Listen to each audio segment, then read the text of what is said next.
everybody, and welcome to a very special edition of Banner and Chance. We are finally facing our big boss. It's taken 31 episodes to get here, so congratulations to every one of our players for sticking it out in 60-plus hours of D&D. We are in the Shadowfell, and we are about to see some sparks happen, I hope. We'll talk a little bit more about that in a minute after we hear from our illustrious group of players. So, Becca, why don't you kick us off?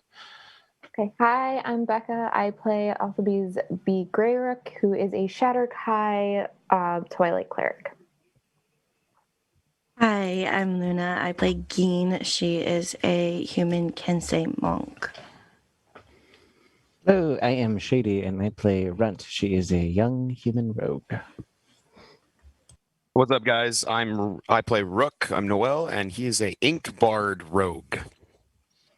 With that, I am Tim. I'll be the DM once again tonight. Thank you very much for tolerating me. We have a little rule here in-house, which is when I make a mistake, which doesn't happen infrequently, we all take a drink. So if you've got a drink, feel free to join along with that. Okay, so before we go too much further, let's talk about what happened last time on Banner and Chance. Our party has found itself in the Shadowfell. They came through a fog portal, leaving the Sea of Fallen Stars in a flying boat, the Moon Maiden, a gift that they had acquired from the island of Bertha. This Selune-blessed ship has a whole bunch of neat stuff, but currently it's at a commish as it has come through the portal into a land that has no native sun or moon. Without the light of the moon, it crashed into the ground, careened through, and that happened right at the end of the second to last episode. Last time, our party emerged from that. They were able to make their way away from what they saw as a populated area and a group of Shatterkai that had come apart of their party and stolen away a bunch of croakers, a bunch of these strange, childlike warriors. They made their way through the Blufflands and happened upon a camp of yet another band of croakers, these ones rogue and outside the control of Karathur and his forces. They learned of cages where croakers were being kept, and that's when our party decided to spring into action, but not before the High Harvesters of Harrowdale showed up. Our party could see through and began to get suspicious as they could see through this ruse. It wasn't the High Harvesters after all, and they attacked and killed the Flautist of Karathur. They then made their way where some of the party razed the town and set it ablaze, went to the cages and freed these croakers, while Bees and Geen attacked a column of these children that were taken high up onto a hill, being led by Shatterkai and an Oni. They were snaking their way up this hill towards this huge, monstrous dark tower. And the dark tower is pivotal to this episode, as a purple light has been climbing steadily towards the top in some sort of a dark ritual. What our party understands is that Geen's goes by Geen, but Momoe, her sister Miseo, is at the center of something, and they've learned that she's been called the Vessel of Shar. They fought their way to the top of this to the base of this tower, and when we last left, they looked into the opening of this room, the opening of the bottom of this tower, and they could see a white moon-like orb, 12 feet high, sitting in the middle of this floor, being bathed, mopped over by the acolytes of Shar with this black and red ichor, this black, sickening paste.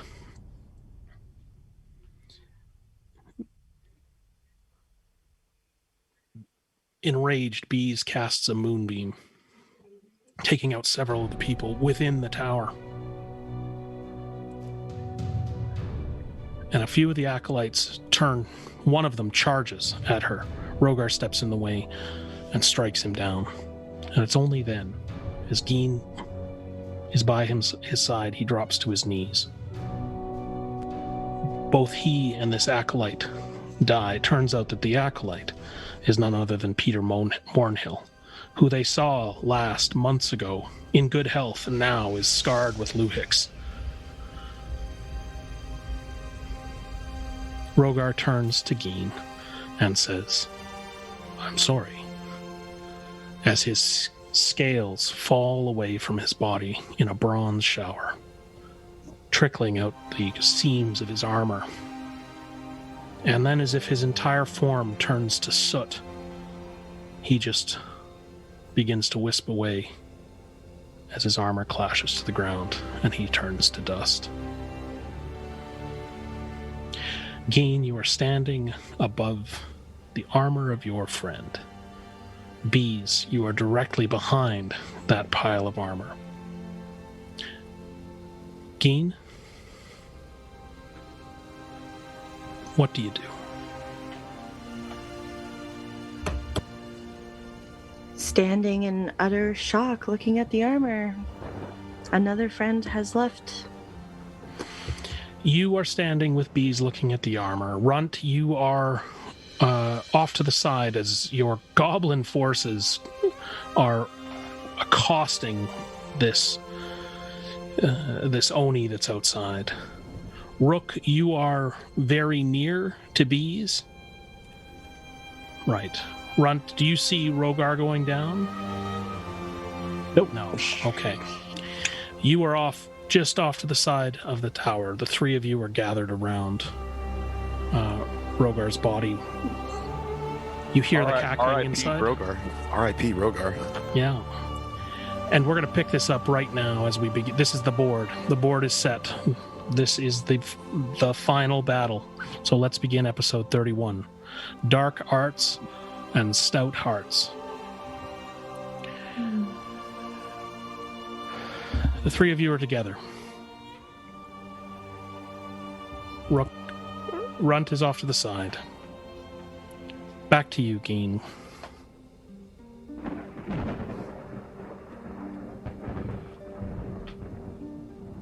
Just whisper to myself, not again.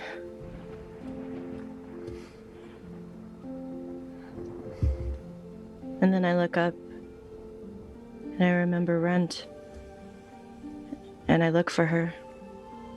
Not going to her, but just turn around and look for her.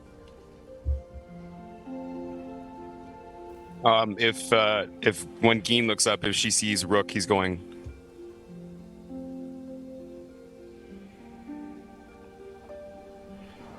Or actually, if she wouldn't see Rook, she'd see Sobo.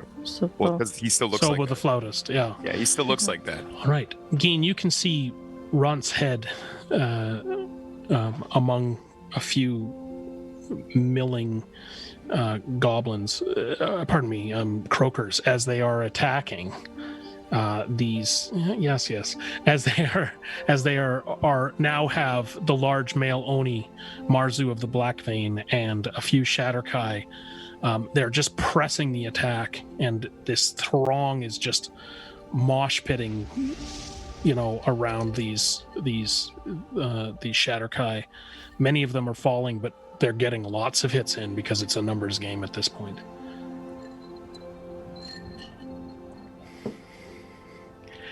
And you see her head, blonde hair, clearly, Geen.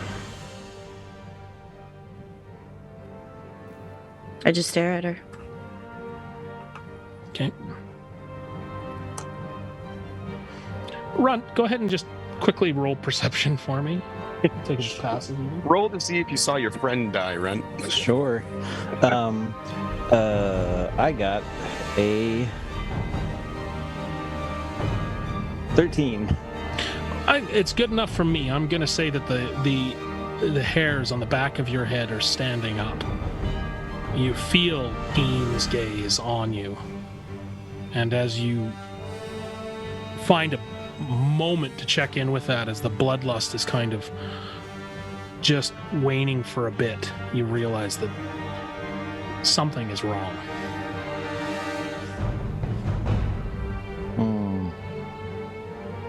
Okay, I guess I'll start heading over there. Very quickly, you see the three of them are amassed around Rogar's armor. I would have met her halfway. Okay, you break off from the group and head on. Bees and Rook, what you continue to see, just to remind, is in the open doors of this tower, in the open doorway, you can see this marble continuing to be bathed, and Chishioa is commanding acolytes. You still hear a man's voice. My moonbeam is still up around it. And your moonbeam is still up and around. Yeah. Okay. So anyone's coming close to it, they're probably getting fried. Okay. With this realization, Shishio is figured out and got a new bead on the source of this moonbeam, which is continuing to be a problem. Namely because the acolytes are trying now throwing pails of this ichor on the marble. And now you can hear this man's voice calling down, "Don't let it show! Don't you let it show, Chishioa, take care of it." And she starts to bark and grab humans with Luhic scars and press them into service. And she's handing them pails, and they're trying to bail this thing over. And then she beads back in on you, realizing the source of the moonbeam. I am going to start running toward Shishio as if I'm Sobo and I'm trying to run away from bees. And I'll yell out, help! That blasted up is using magic! And I'll keep running toward Shishio. Go roll a deception, just because you were just a moment ago standing next to these, motioning and using some hand signals. So, so see if she noticed. Yeah, okay. Deception, here we go. What do we got? Okay, +7 for that. Let's see what we got here. It's so nice to be rolling real dice, guys. I've been using D&D Beyond, but that's not great. It's not bad though, +7. So I got a 15 total. Rolled a 1. She is so engrossed in what she's doing, she sort of barely pays attention to you. She's continuing to see a bead on bees, and now she steps sort of to the side as you're almost to make way for you as you're heading inside. So as I get to about 5, when I get within 5 feet of her, and I've got the flute in my right hand, I will take the flute in both hands, so it looks like I'm holding it with both hands. And when I'm just next to her, I'm gonna look at her, big grin, drop the disguise self, so I look like myself, split the sword in two, so it's the black half and my right half. Now that I'm dual wielding, my AC goes up by 1 more point, so I have an AC armor class of 17 now. I'll split the sword in half and I'll just try to hit her twice. Okay.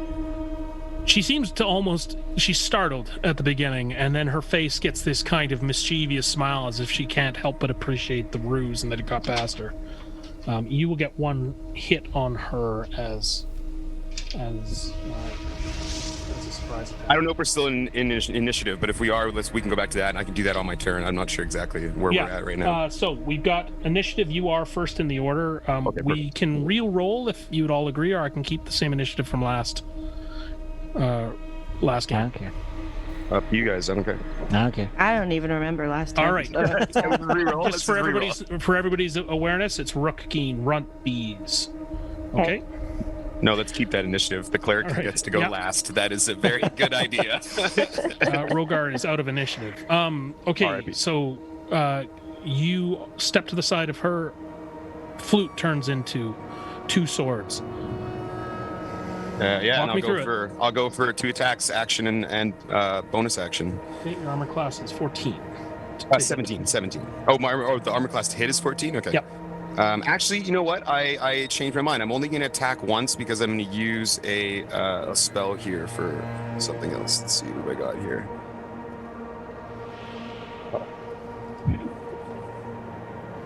No, I won't, because I'm still concentrating on the hold person on the Minotaur. I'll attack her twice.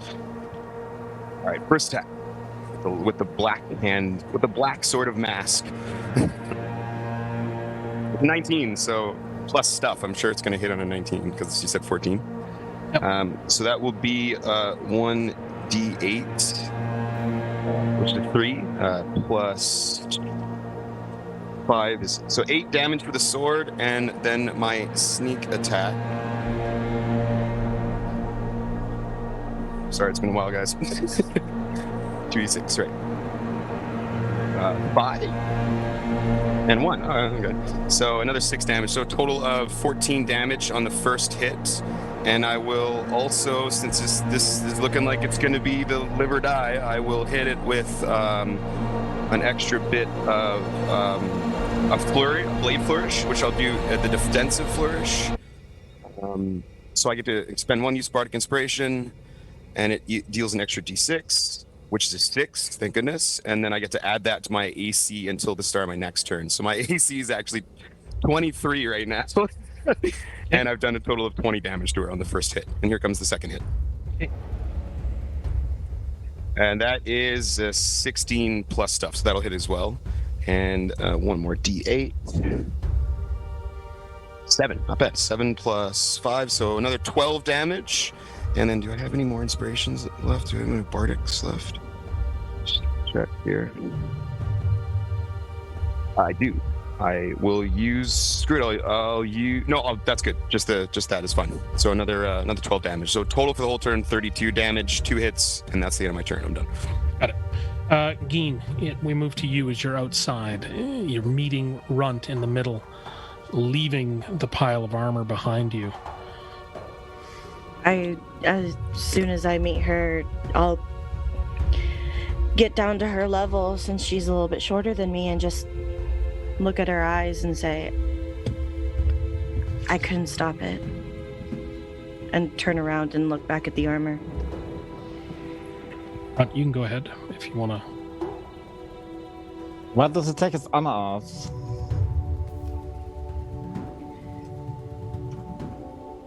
That's stupid. Runt, do you remember Peter?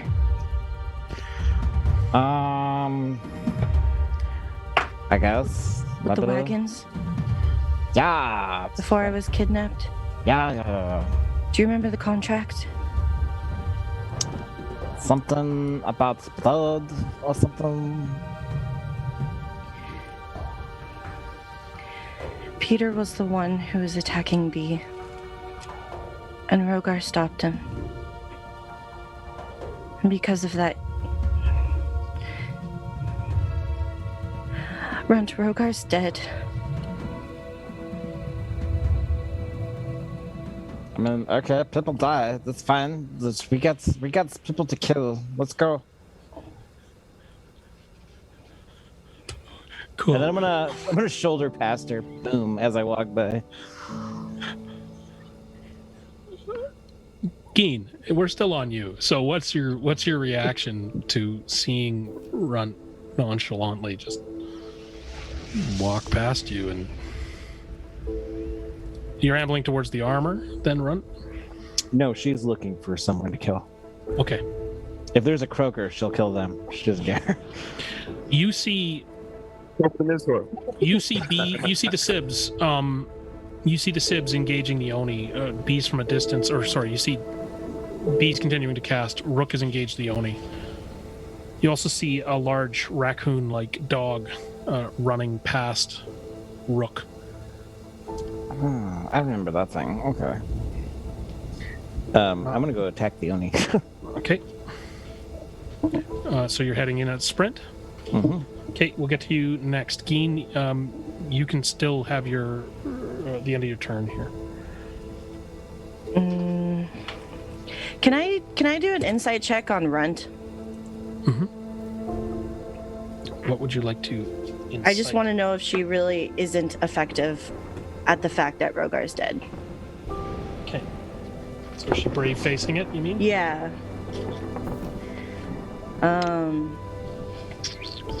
Hell, she probably is. Even I'm brave facing it right now. I'm gonna let you go either counter roll or decide what you want. I counter rolled. Okay. Well, I got a 17. I got a 17. Hey, beats it or beats it. Meets her, beats it. Yeah. So She's definitely in denial and lying. Okay. So yeah, you can see your friend is hurt underneath all this. Okay. If everyone else is engaged in something, I want to go through the archway door thing where I heard Misao's voice come from, but not go like all the way through. I just want to get to the archway and look through and see what's there. Up a shallow ramp to the archway, which is around. This is a huge tower. The archway itself is 30 feet across easily. Rook and the Oni are engaged a few feet within that, and though you didn't see it at this point because you returned to Runt, it was the far side of you that the right side of the door where Goro has sprint past. You are able to run up to this opening, still on your turn, and sort of as soon as Runt turned and is charging the Oni, you're able to get within sight of this. What you see is Rook in melee with the Oni, a moonbeam cast down along this large white marble. And what you can barely see is that this staircase is now corkscrewing around a structure inside this iron pedestal, this iron pulpit. There are lines of children moving up, and each of them are carrying this kind of squirming big larva thing. Sort of, some of them have them over their shoulders, some of them are having to pair up. They don't seem to be crying or anything. They're just sort of in a queue, and they seem to be waiting their turn. There's still room to go up this staircase. If you step closer, you may be able to see to the top of it, but we're going to wait to the next round to do that. Runt, you are there by the side. You're now at the Oni, and I'm going to let you go ahead and have your action now. Double sneak attack on one person. Yeah, just make sure to stay 5 feet away from me, though, or else my sneak won't work. Let's fuck him up. All right. Where are my attacks and stuff? There we are. All right. So, 18 plus like 9 on the first attack. Yep. So that is 7, 17, 21 points of damage on the first attack. Oh, wait, sorry. 26 on the first attack. Okay. And a 21 to hit on the second attack. And that one is 3 plus 9 points of damage. 21 plus 9? No, just 9 for that one. It was 21 to hit on the second attack, and then 9 points of damage on the hit, because I assumed 21 hit. All right. Well, Chishio is well and truly bloodied at this point, actually. Yeah. All I'm imagining is the shield fight in Civil War. And you're hitting her as she's managed to have her giant blue glaive materialize in her hand, with it's sort of this slender sword, and it looks more finesse than strength, but she begins to whirl this. She's going to bring this down on you, Rook. So here she comes. Hope she can hit hard, because I got a 23 AC right now, which I've never had on a character ever, so excuse me while I brag and enjoy this. All right. She rolls a 24. Oh, you gotta be kidding. Yeah, plus 7 to hit. Okay, Oh, that is exactly on brand. Yeah. Okay. She'll be doing 15 points of damage. I'm going to use Uncanny Dodge as my reaction so I can half that damage. Okay. Oh, wait, hold on. No, I don't have it yet. Never mind, can't do that. Never mind. I got ahead of myself. All right. Yeah, that's level 7. 15 points of slashing as she's in her giant form. Okay? 15 points of slashing. Okie dokie. Yeah. Bees, you are moonbeam on. I'm just gonna move it however I see fit to get more of these acolytes. What you notice is as you move it, they're all trying to get at this marble. You can't exactly see what's happening behind them, but some of them are managing to throw it on, and you pull it away and scorch those, and some of them will make it. A couple of them you've managed to hit. You in the process of this, you drop a couple of other shirtless Luhix types that get caught in the beam and begin to squirm on the floor. Some of the priestesses of Shar are still trying to get around it, but they're, I'm just going to roll here quickly.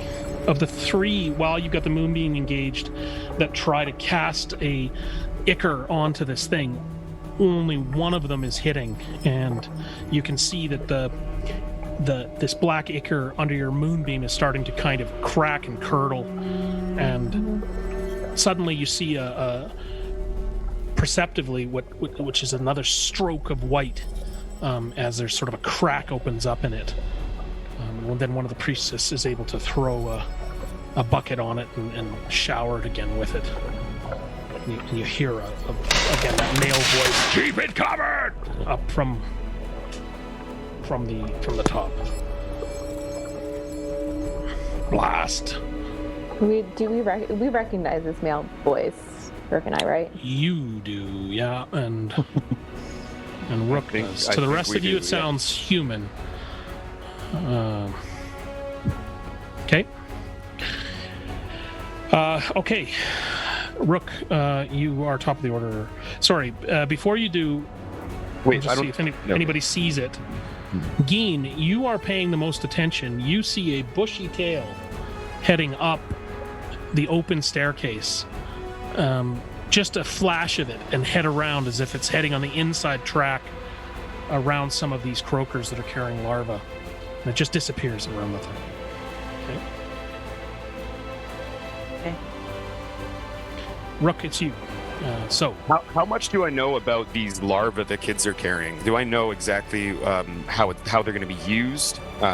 Like, would I be able to?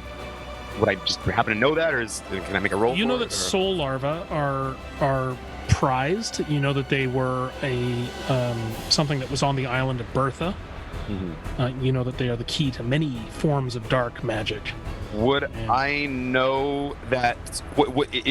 A, is it true? And B, would I know that, like, stopping the soul larva from being basically fed to whatever's up there would stop the... You're not sure what the relation is to what's going on up there. You're in combat, so I'm going to say... Yeah, okay. Unless you want to break away and take a moment to figure it out. No, I'm going to keep slashing away at the other Oni that just robbed us of our, childhood. But I will, while we're fighting, I will yell at Runt that the voice he's hearing, that's Karathor. The voice, she's there, every time. Sorry. It's because I'm so manly, I understand. You really are. It scares the shit out of me, all right? I'm a little bit, underwhelmed here. Right?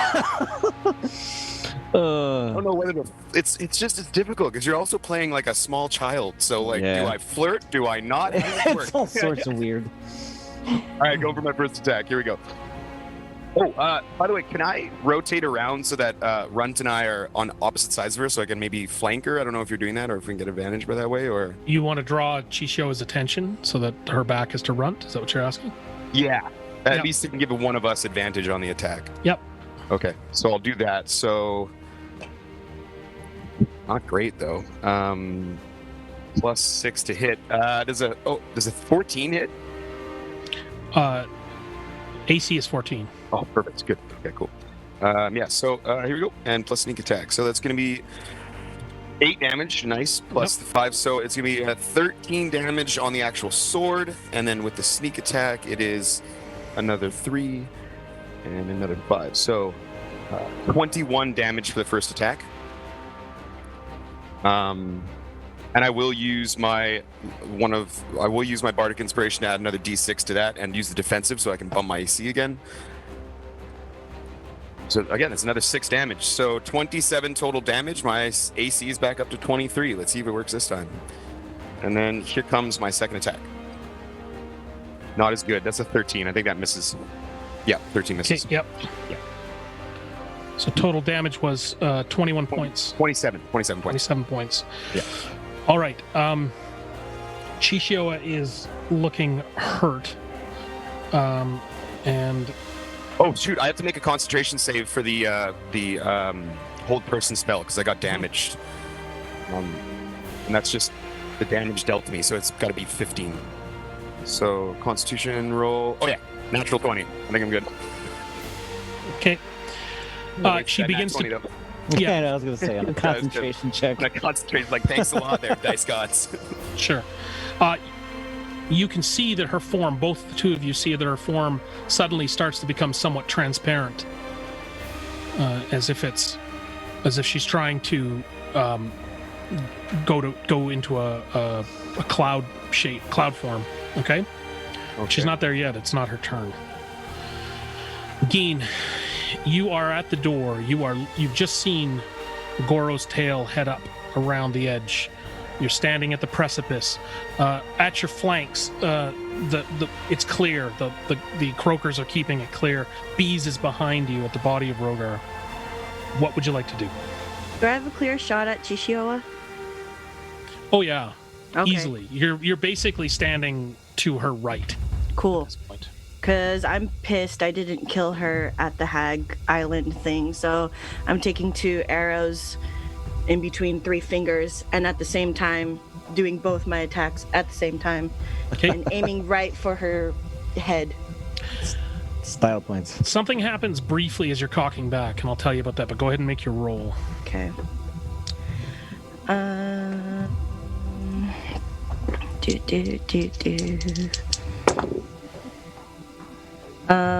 Natural 19, so 25 to hit. Yeah. 1 plus 3 is... So that's 7 damage on the first arrow. Oh, nice. Natural 18 for the second hit, so that's gonna hit. Full. So 11 damage on the second arrow. And just for kicks and giggles, because I hate Chishioa, I'm adding my Kensei shot to both of those. So that's an additional 5 damage to all of that. All right. So, turning into mist between the two of you, Runt and Rook, she begins to dematerialize. Do we have You hear a voice come from on high. You hear Karathur's voice, Rook. You won't leave me this time, Bertha! Stop her! And you see for a moment, as she's trying to dematerialize, she's held fast and actually cannot bamf away. And if you cared to regard, high above Karathur, even higher up on this pedestal, you would see Bertha with her hand out, a clawed hand out, stopping her. At which point, 2 arrows enter her body, and her face turns to a howl, and as she can't believe what's happening around her with these 2 Kensei arrows sticking out of the side of her body. She starts to scream, and Rook just goes, "What a sight!" Yeah, and so the screaming of this torment as she kind of implodes upon herself and is crushed by the holding magic of Bertha, which wasn't meant to be an attack, but seems to sort of distort her suddenly as she has very little life force left. And the blue glow of her flesh turns sallow and dark, and she crumbles to the ground in front of you and just sort of sits there lifeless, right?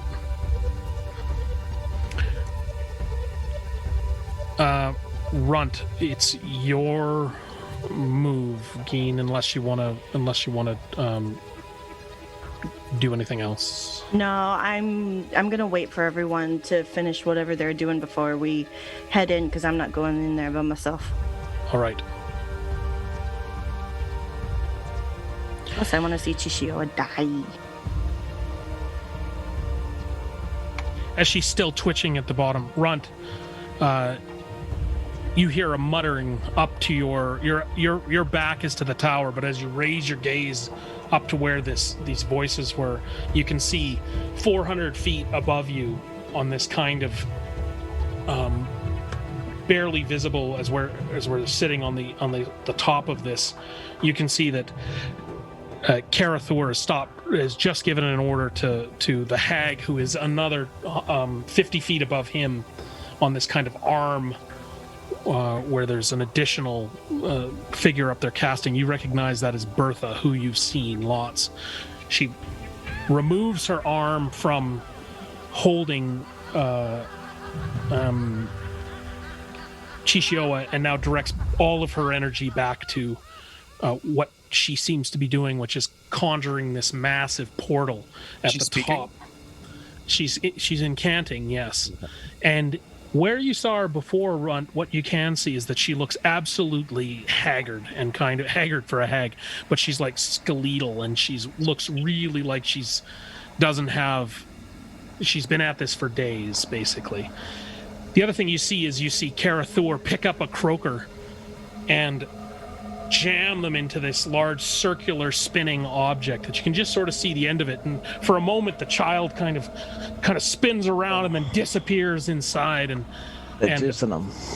from the outside of this large pedestal you can see that there are holes that are all emitting a kind of a stream, and it's falling down the front of this large structure, and it's pooling at the bottom where the priestesses are gathering up buckets full to throw. This is what you see, Runt, and it's now your choice of what to do. Okay, Geen is at the door, right? Is that correct? Geen is at the door. She is very close to you at this point. Is there any other way to get up there? What you can see is a staircase. If you want to take a moment to assess the situation, you can do that now. It'll take you around. You'll have to spend some time sort of observing, right? Yeah, I just want to see if there's a way I can get up there. That's what I'm trying to know. That isn't. I want to sneak up there. Is what I'm trying to do, essentially. Okay, you don't. What you see is a line of children about your age. Some of them are blonde. All of them are carrying larvae. Some of them are having to double team larvae, like carry them one. The smaller team lift, yeah, and they are moving up, and a red-haired boy was just thrown into the juicer. Okay, is there a larva nearby? Can I grab one and go get in line? Yeah, in fact, there is another doorway to the tower where there were those corrals of larvae, and you can see that there's a couple of acolytes that have two gaff hooks, and they're hooking the larvae, and as the children have stopped flowing, they're kind of waiting for another child to show up, but they're charged with hooking these, and they're kind of wondering what they should do, and they're waiting for orders at this point. But there are larvae right there on the floor. I want a larva. All right. Give me a larva. You run over to them, and almost mechanically, they're still wondering if they need to engage these attackers. But whether it's just instinct, they hand you one and push you towards the end of the line, which is right near the base of the tower. All right. I'm chilling. You're hanging out at the end of the line. Mm-hmm. All right. 400 feet up, you figure that there is a child about every 2 feet, so there's probably 100 to 100. Well, sorry, there's probably about 180 kids in this line. Holy shit! Okay, they're wound right up the top. Croakers. 360 feet away from us, basically, is Bertha at the top. Okay, but you're there at the bottom holding this larva. Okay, I got an idea. Okay, bees. You are outside still. You can see Runt has dodged over, grabbed a larva, and now is standing at the bottom. You're still concentrating on your moonbeam, trying to get them away from it. Chishioa has dropped. Okay, so I'm going to try a thing. I don't know if it's going to work. So what I want to do is I want to take the moonbeam and back it up so it's touching the air. In the well? It's not touching so it's like not touching the stone, but like the ichor that's covering the stone. Like very pinpoint precision on this. It's like a 5 not foot touching square, the right? stone. It's touching the ichor that's covered. Oh, you're talking about the marble. The marble, yeah. Okay, not the pedestal. Not the pedestal, the marble. Okay. Like I wanna break up this ichor with it. Right. So you've got it centered. It's 10 feet across, right? Yep. Yeah, and the marble's 12, and so you're able to cover all but one edge of this dark moon, right? Mm-hmm. Okay, so you begin to concentrate the beam. Yep. All right. You're just basically like spotlighting the stone, right? Yeah. So that the ichor on it is will start. The ichor where you're concentrating it is like. Are you concentrating your beam? Yep. It's a concentration spell, so. Okay. Yeah. I'm sorry, no, but you're not like. The stone begins to smoke, and the ichor on it begins to smolder, and very quickly the acolytes are realizing that anything they throw against it isn't landing. They can't seem to get close enough, and some of it makes it through, but begins to boil away and slide off. And you seem to be guarding this stone. You can't see any more moonlight showing through, but it's as if the ichor on top is scabbing over like a skinned knee. And cracking and smells a bit like, roast liver. It's letting off quite a fume. The other thing I want you to do, Bees, real quick, is you're kind of pacing around because you're right near the remains of Rogar. Is I just want you to roll for me. You don't have a revivify, do you, by any chance? I mean,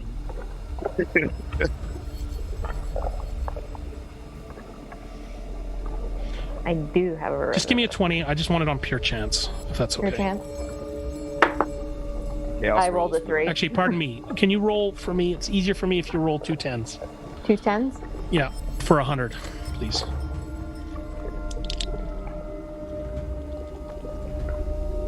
How's a 73? Not good enough. Okay, so you continue to concentrate your moonbeam. Nothing happens there. Blunt. Yep. I got enough.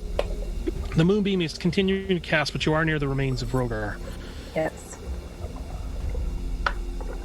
I'm gonna stay there.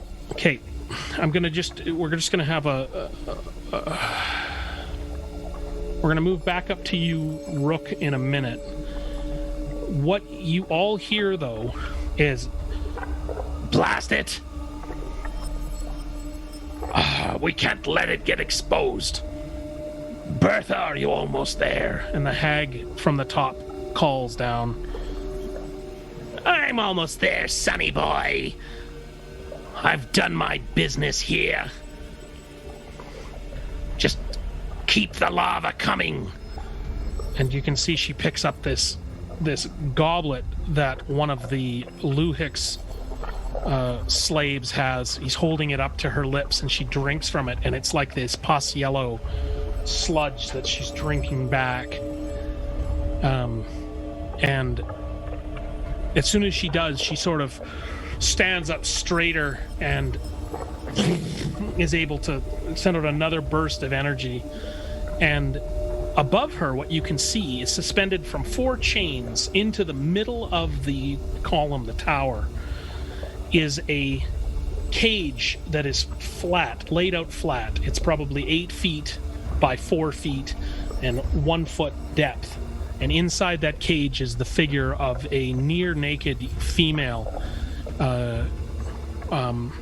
And when this fire hits her, she begins to writhe and scream and whimper. And the purple energy around the tower climbs 2-3 feet higher, and this swirling fog mass at the top now begins to turn dark black and with a purple rim. And this is the same sort of magic that you saw on the island, but this is clearly some sort of a gateway. And she's directing whatever this pain spell is. And now the purple light heading up this tower is about 5 feet from the terminus of these chains, if that makes sense. They're stretched straight across, holding this cage. Okay. Okay. It's not good. Rook, you're first to act.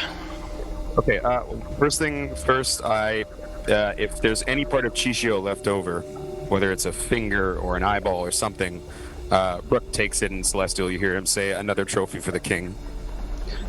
And then I'm going to try to make my way into where the actual tower, where the stone is and everything, and where the stairs are crawling up with the kids on it. And you said that Bertha was at the top of it, about 360 feet away or so? The whole tower is about 400 feet high. Like, it's tall. So it was way up. And then... Does it look like she is in the middle of casting whatever she's casting, or does it look like she's almost done? Like, will I make it to her in time? My movement, if I use everything, dash and action... It looks like she's almost finished what she's doing. In fact, it tapers off and she drops her arms. Shit. Okay. So I can't use that. I was gonna try and get up there and throw a silent spell down on the area so it would stop her from casting. But if she's basically done, there's no point. The Minotaur that I had the spell on, the hold person, he's dead, right? Minotaur? Yeah. No, Minotaur. Minotaur. Yeah, the big brute guy that at the beginning of the fight. Okay. If he got out of it, he's battling. Was it the other Oni? It was the other Oni. That was his. He's surrounded. If he's still alive, he's surrounded by croakers. Well, because I gotta know for spell wise, because if he's dead, my spell will drop. If he's alive, it only lasts for a minute, so it's still working just fine. But I just want to double check.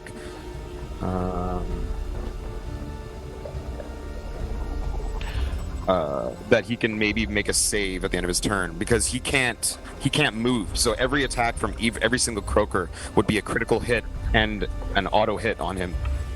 So yeah, at the end of each of its turns, target can make another wisdom saving throw. So if he succeeds the saving throw, then he gets out of the spell. But I don't know what you want to do for that, because to be honest, if he took like 6 or 7 attacks and they're all critical hits from people with weapons, I'm probably thinking he's dead. You're thinking he's got his hands full. Yeah, exactly. So I just want to know whether I should drop the spell or not. If he's dead, it automatically stops. But if he's not dead, if I can see him, I'll keep the spell up. You can't see him. Okay, I'll drop the spell then. Yeah, I'll drop it. He's off of it. I'm going to try to get up to where Bertha is, I guess. So I will use my movement 30 feet and dash bonus action 30 feet to go 60 feet. One thing I will say is that this staircase corkscrews around. Yeah, okay. And so it's got about 4 good arcs in it, and so you can visibly see a spot 100 feet above you, 200 feet above you, 300 feet above you on the top. Okay, I gotta try to get up there though, because no spell of mine has a range of over like 120 feet. So I will. The first platform is 100 feet away. And sorry, okay. and Geen, to your point, another way up, remembering that you have the bracers, but I think they only work in moonlight. I'm not sure, but I mean, Misty Step is an option. But you mean Dimension Door? Dimension Door, which is 500, which is 5 feet. Right. Sorry. Pardon me. So that would be an option. Right. Would I know she has that ability with her bracers? I can't remember. I Dimension Doored Runt in front of everybody to get back on the ship. Right. From when we dropped the kids off. Yeah. All right. Well, in that case, sure. I'm gonna hold my action. I'm gonna hold the action of casting hold person again. I'm gonna hold the casting of hold person, and I'm gonna look at Geen, reach my hand, and be like, "Get me to the top," and wait for her to hopefully mention Dora straight to the top, which all right. is less than 500 away. So you're holding action, Geen. That is his request. And if we get up there, I will cast hold person on Bertha. That'll be my action. Okay. Or Carathor, whichever one looks deadlier. All right, Geen, it's all you. Well, I mean, it's your call whether or not these bracers work where we are. I'll go with whatever. I mean, I can try it and see, but knowing that our boat fell out of the sky because of no moonlight. There are 2 sources of moonlight that you can see, and that you, your wisdom again? 15. Roll it for me, if you don't mind. Wisdom check. Perception. 5. Okay, what's your passive wisdom? 12. Yeah, I'm going to say that's Well, good enough. What you do see is perception. you know that there are two obvious sources of moonlight right now, or what you regard as moonlight. That fissure, that small crack that they're trying to cover up at the base of the thing, and the moonbeam that is casting hard, singeing everything around. Okay, well, I'll go ahead and I'll try it and see if it works. Thinking, praying to whatever god fortune there is out there. I'll take Rook's hand and look for a spot where we could land 300 feet up. If you get close to Rook's face, you notice that his left eye isn't the same white-blue as their pupil. It's now black. Pupil itself is black, so there's no like iris. You in it. position yourself so that you seem to be in line with this faint moon glow that's coming out of this crack of the ichor, and you begin to cast. Go ahead. Yeah, so I'll take his hand, look for a spot, and pray whatever's up there. Where are you going to position this dimension door? And again, you've got whatever platform that the juicer is on with Karathur, this thinner arm that branches off farther up about 50 feet where Bertha is, and then about 50 feet above that is the cage. Oh, You could put us cage is right up on the high. cage. You could put us right on the cage because it's a 500-foot distance. Right. 500 feet. But the thing is I can fall without damage, but you can't. Don't worry about me. If I start falling, I can get out of it. The platform Bertha's on seems like it's only about 7 by 7. Where Karathur is standing, it's quite a bit bigger, maybe 25 feet across. Okay. 15. I can fall without it, no problem. I'm getting us right on top of that cage. I like it. Perfect. Because I want to see I want to see who's in that cage. And two, if I need to get off of it for whatever reason, I can just jump off. Okay. So I'll take his forearm, and then I'll Dimension Door us up on top of that cage. Hero class, of course. The dimension door opens, and as it does, you feel a strange pulling sensation that has you suspended, falling slower than normal. You land on the cage. It'll take everything that you have not to see a foot go through it, as the sections of it are 8 feet open, 8 inches open, pardon me. You can see a battered body in there. A back is turned towards you. The back looks flayed, whipped. And you can see a neck that you recognize as your sister's. And you are on top of the cage. Okay. I let go of Rook, and I'm pretty sure that takes up my entire turn.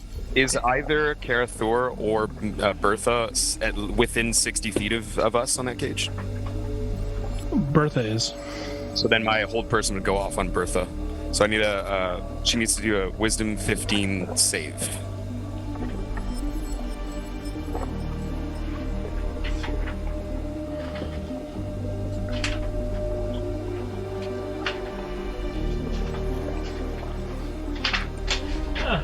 I've got like the total like dimension door right above the cage drop in my head as an image, and I want it drawn so badly. Get me up there. Okay.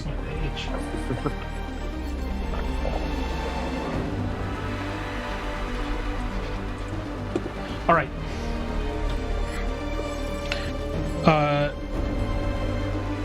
And sorry, what's her save? Wisdom 15. Yeah, she saves. She's able to throw that off, and she will be entering the initiative order here. So she is. Before we move away to you, Runt, Bertha does have an attack, and she will take it.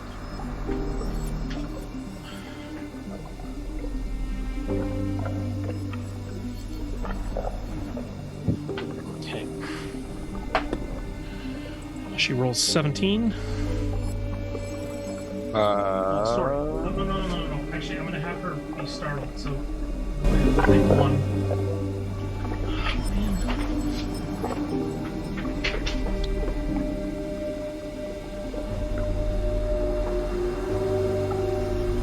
Oh, there's no such restrictions on my bracers, so it doesn't matter if it's in moonlight or not. Cool.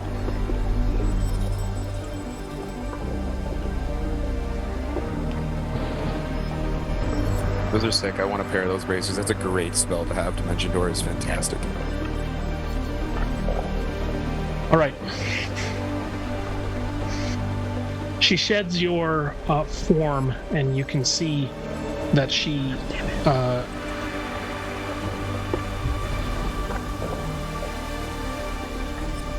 turns, actually, and begins to back down the staircase towards Karathor.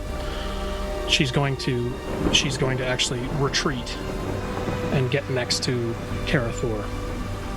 Okay, but she's going down backwards, kind of regarding you, but she hasn't hit out with anything.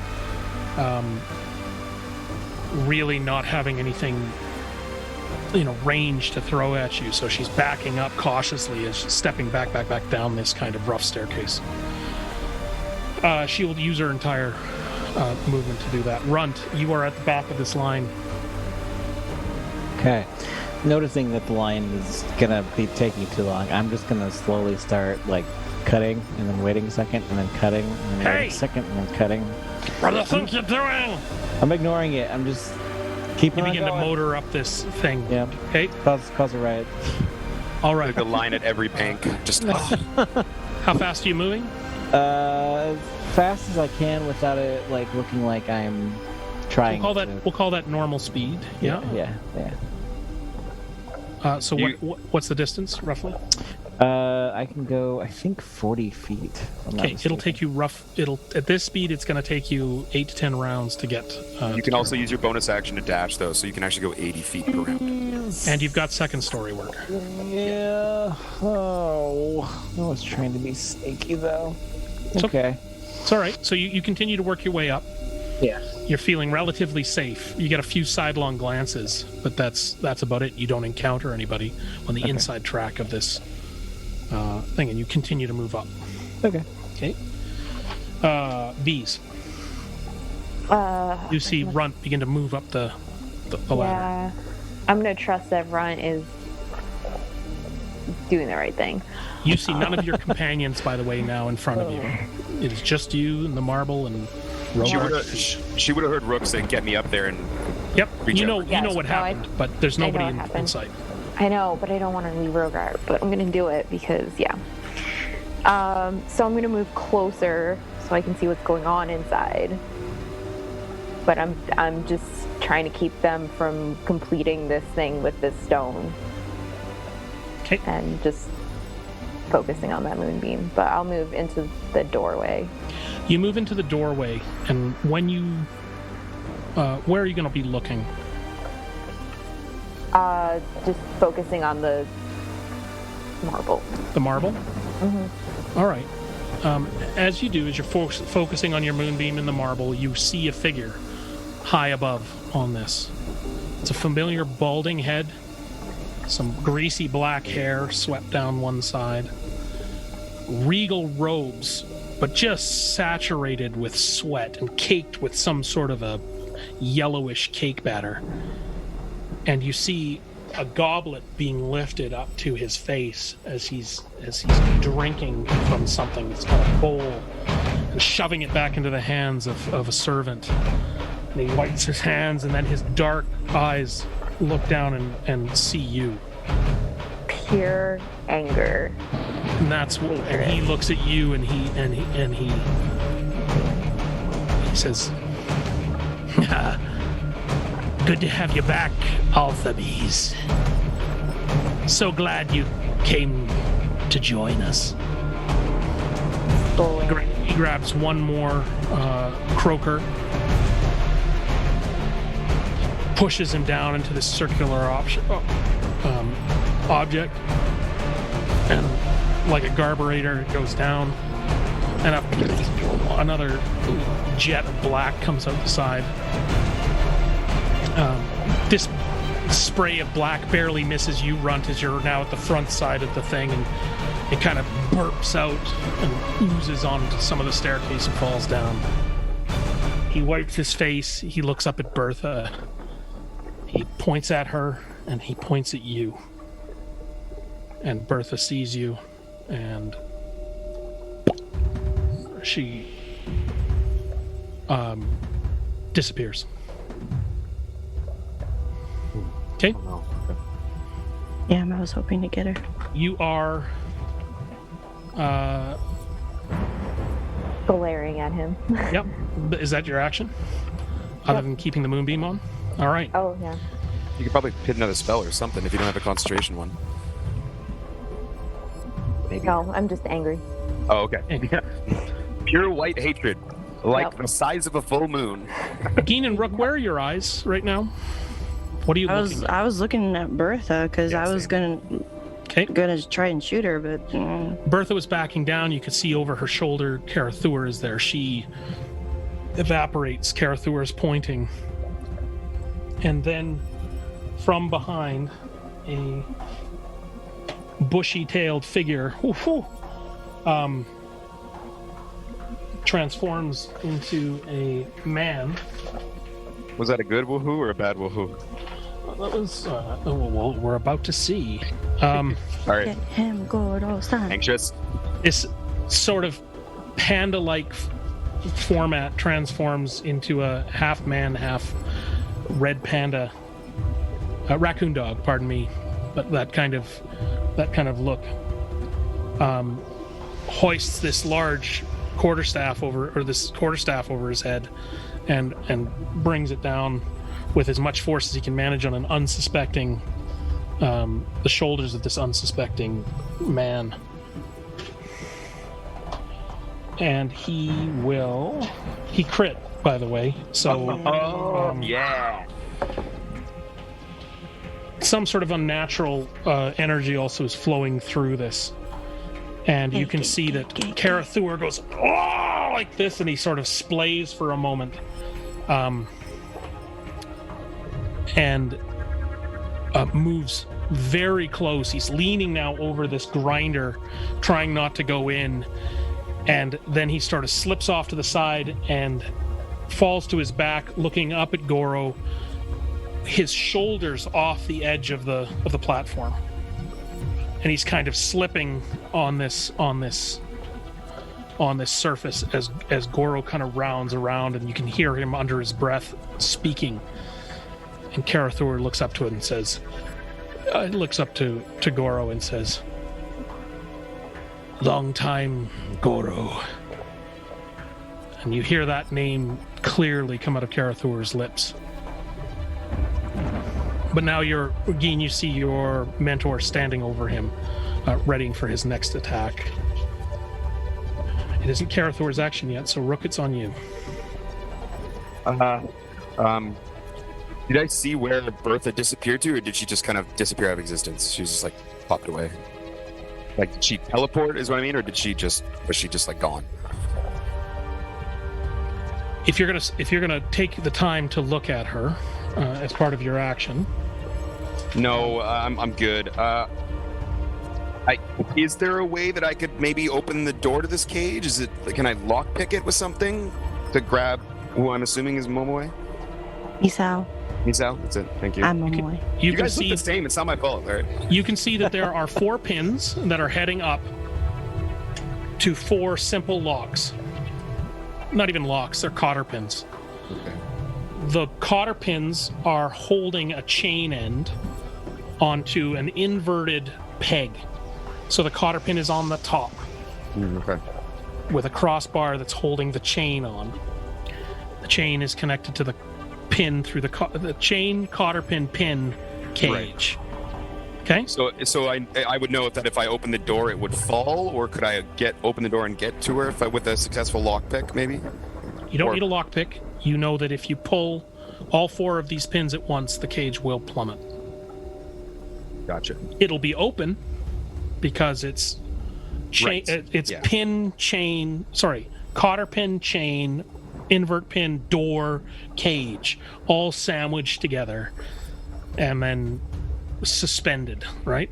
Okay, cool. So what Rook will do then is first see if Misao is alive. Is she awake? Is she looking at around, or is she unconscious? Is she passed out because of pain? What's her She's general... sort of breathing heavily at the bottom of the cage. But can she see me? Like, are we... She's back is turned to you.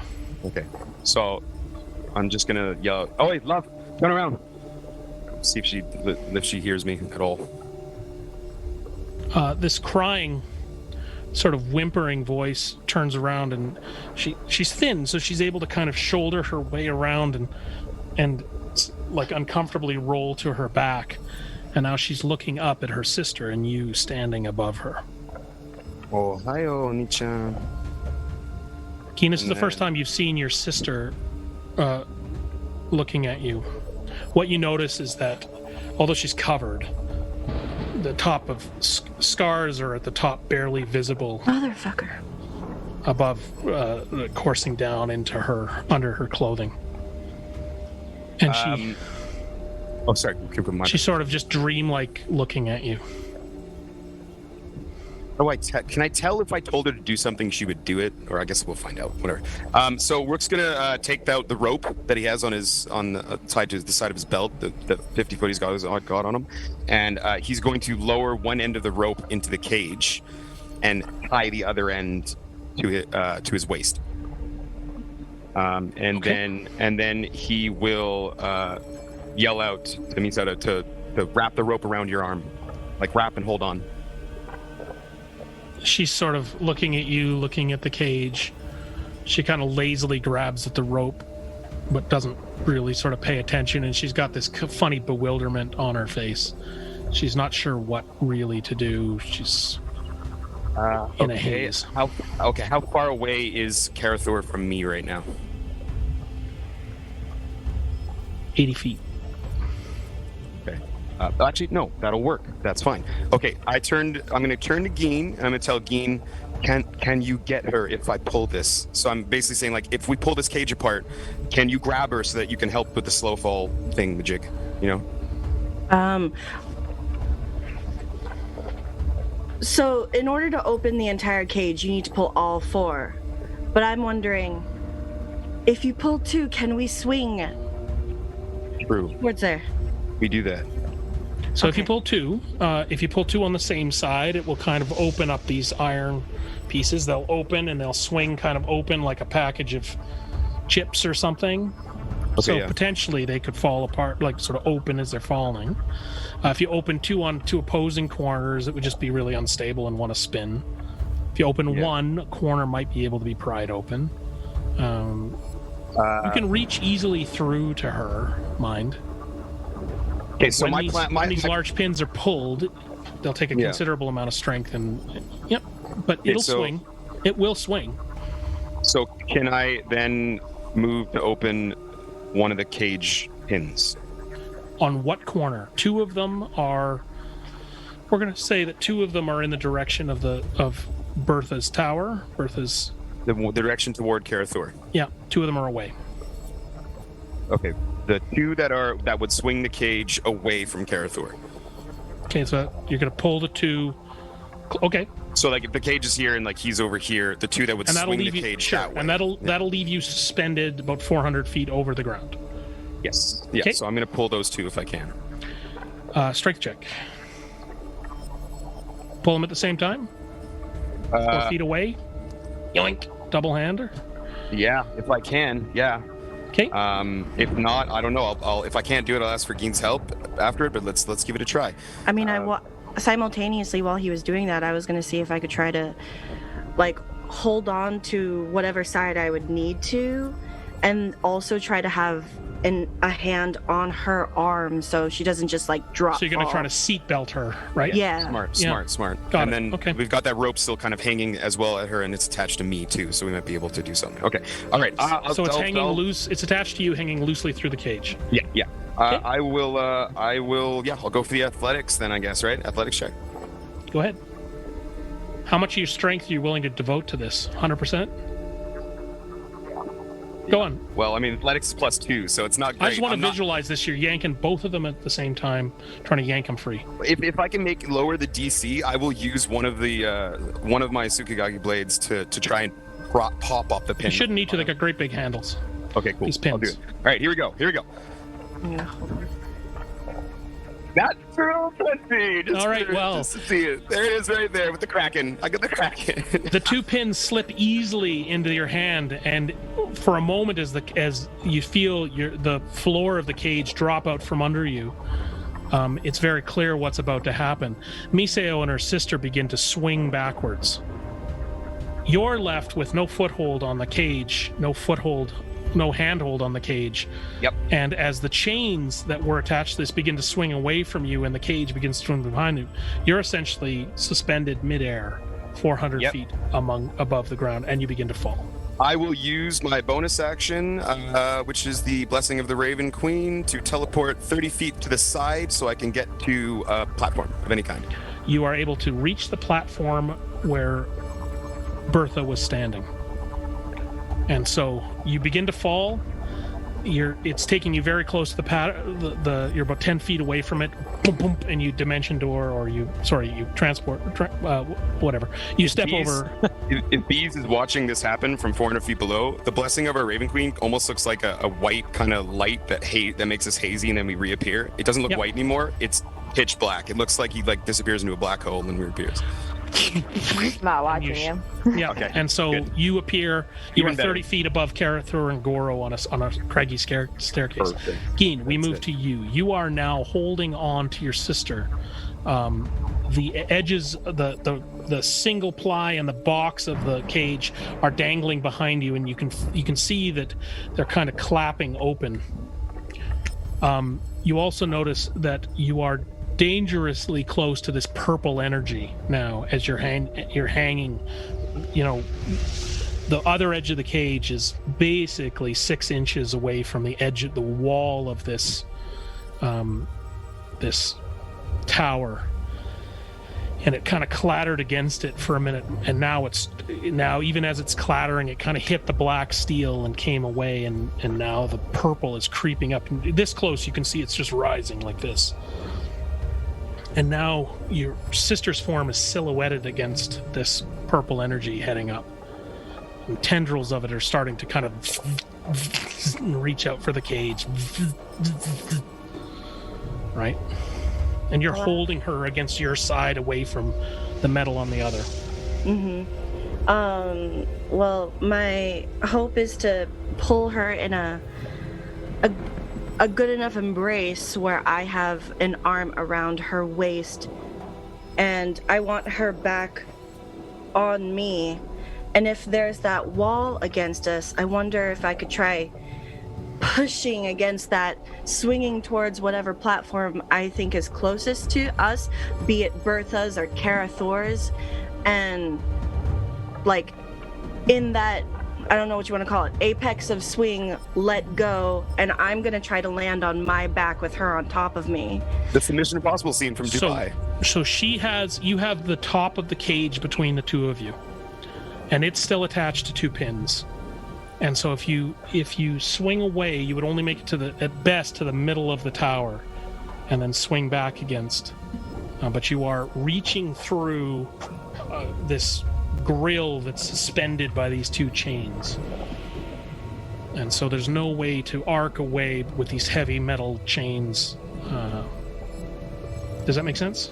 She's still stuck in the cage, right? The cage hasn't been opened technically yet. The cage, the box part of the cage is flapping, but the top of the cage, this sort of big waffle grill, is what's holding Geen and her up, and it's Geen's arm strength that's wrapped around her sister. Gotcha. With the cage in between, right? If that makes sense. And the slat metal is cutting into your forearms, it's pulling down on you. So if I let her go, she just straight falls?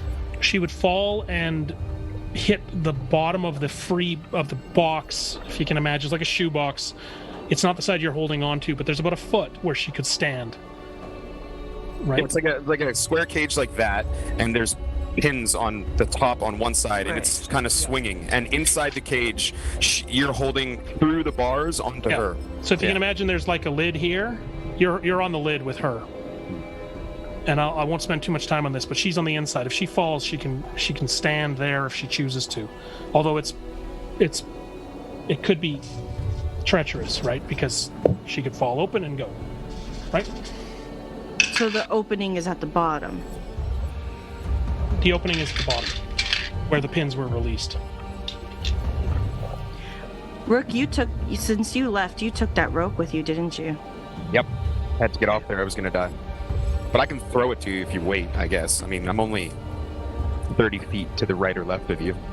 I mean, technically, I have rope as well. Yeah. In the seconds where you're working this out, and the purple energy is beginning to rise again, you can see that it's reaching out, sparking for Misao. And Misao is she's beginning to twitch, and you're actually feeling some of this energy enter your arms, and it's torment. It's pain.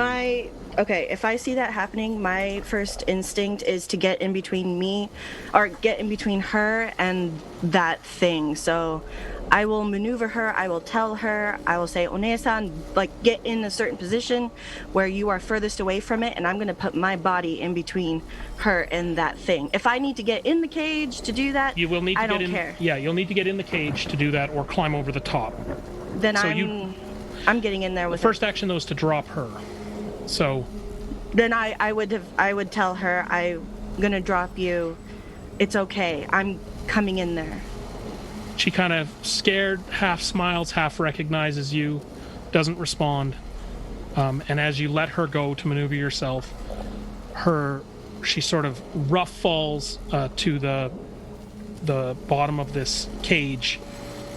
Her one ankle goes through a grate, the other meets the open end. Her legs, though, with no strength, just collapse under her form, and she sort of slides out, and then for a moment is dangling with her.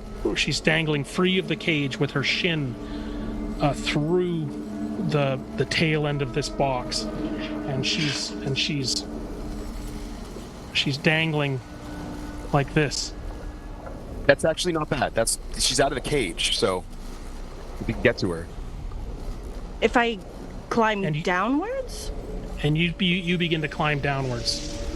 And I'm still very confused at what this box looks like.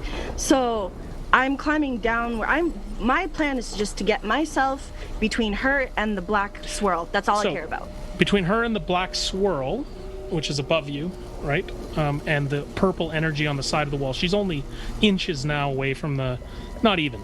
She's almost touching the wall of this tower. So you begin to crawl down. Are you putting yourself between her and the black swirl, or her and the wall? I'm putting myself in between her and the swirl because I think that's most dangerous. So you are able to clamber down. If it tries to get to her, it's got to go through me first. You can move on this thin side of the box. You're able to pull open the lid you were in, and you enter the box, and you're now above her leg, and you're able to quickly pull, like, you're now standing on the lip of this box that's head down, and she's not even sort of flailing. She's really not fighting. She's just dangling. And you're able to put your hands on her shin if you want. Yeah, I'll grab her, but however I'm grabbing her, I'm just me and Swirl. It can't touch her unless it touches me first. As you put your hand on her foot, which extends through the other side of the box, your added weight tilts you even further towards the wall. The bed of her foot hits the wall. The purple energy courses through her body, and she begins to scream. The purple energy enters her body and enters your body. I don't care. The face of a woman stares at you in your mind with a wry smile on her face, black hair, purple clothes, beautiful in appearance but menacing. It's the face of Shar, Lady of Shadows, Lady of Torment, and she's in your mind. Your sister begins to writhe and kick. We're now moving to you, Runt. You are steadily moving up the tower. You've now cleared an additional 100 feet. You are one more turn of the tower from the top. Okay, that works. You continue to rise through the tower, and Bees, you catch glimpse of Runt now almost at the top. She's at the second highest place. And Karathur's head is leaning out over the edge, and you catch a little glimpse of a bow staff spinning up there, and your brother on the platform above. Does Karathur look like he's a little, I don't know, scared? Karathur looks like a portly, fat merchant. Yeah, but his face, like as he's hanging over, does he look cocky, scared? He just looks Infinitely confident. great. Maniacal. And I saw the hag disappear. I'm gonna hold my action until I see the hag reappear. What are you holding? You gotta specify. And hold on. Will you let me get there? No. If she's within 60 feet of me, I will cast Daylight. Who's within 60 feet? The hag. If she reappears. Funny you should say that, because emerging from around giving the marble a wide berth is the hag. Cool. I'm casting Okay. Daylight on her. Okay, go ahead.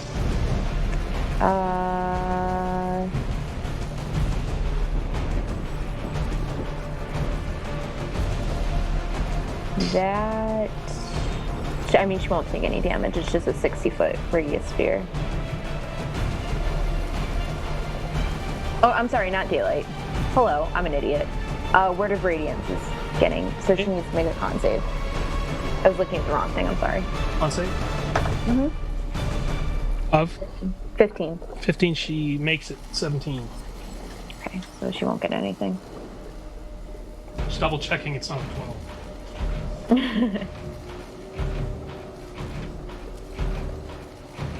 Nope. And that's my turn. Okay, there we go. All right, the night hag moves in on you. She is going to reach out with a claw. 13. Will not hit.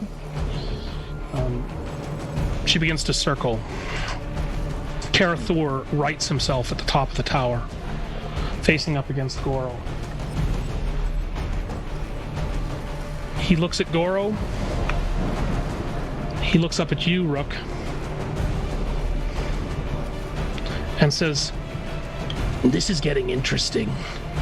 And he reaches down and he picks up that bowl that is full of yellow liquid, and he quaffs the remaining contents of it.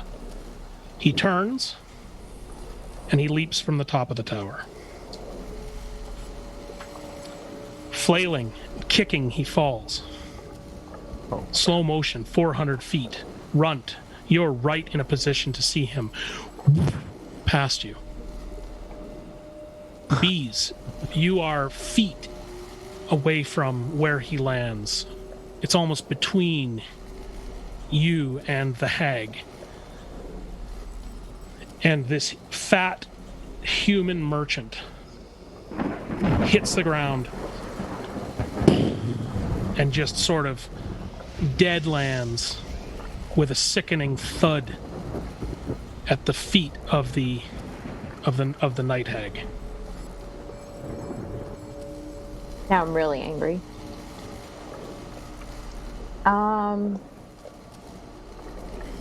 He doesn't twitch. He doesn't do anything. He lands heavy.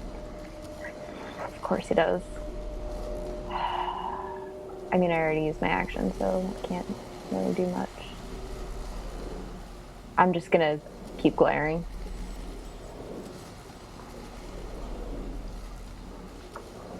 Okay. I'm mad. I'm upset. I'm pissed.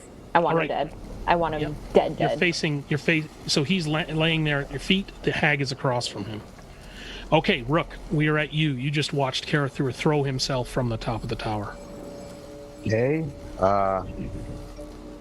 Yep. Not what I wanted to do. But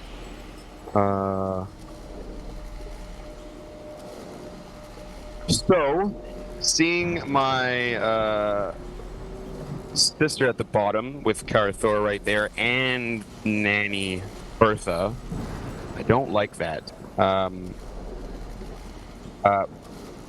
Rook is going to take the rope out from around his waist. And is there something I can tie it to where I'm standing? No. Okay. He's going to take the whole rope. Oh no, sorry. Dean, you have rope, right?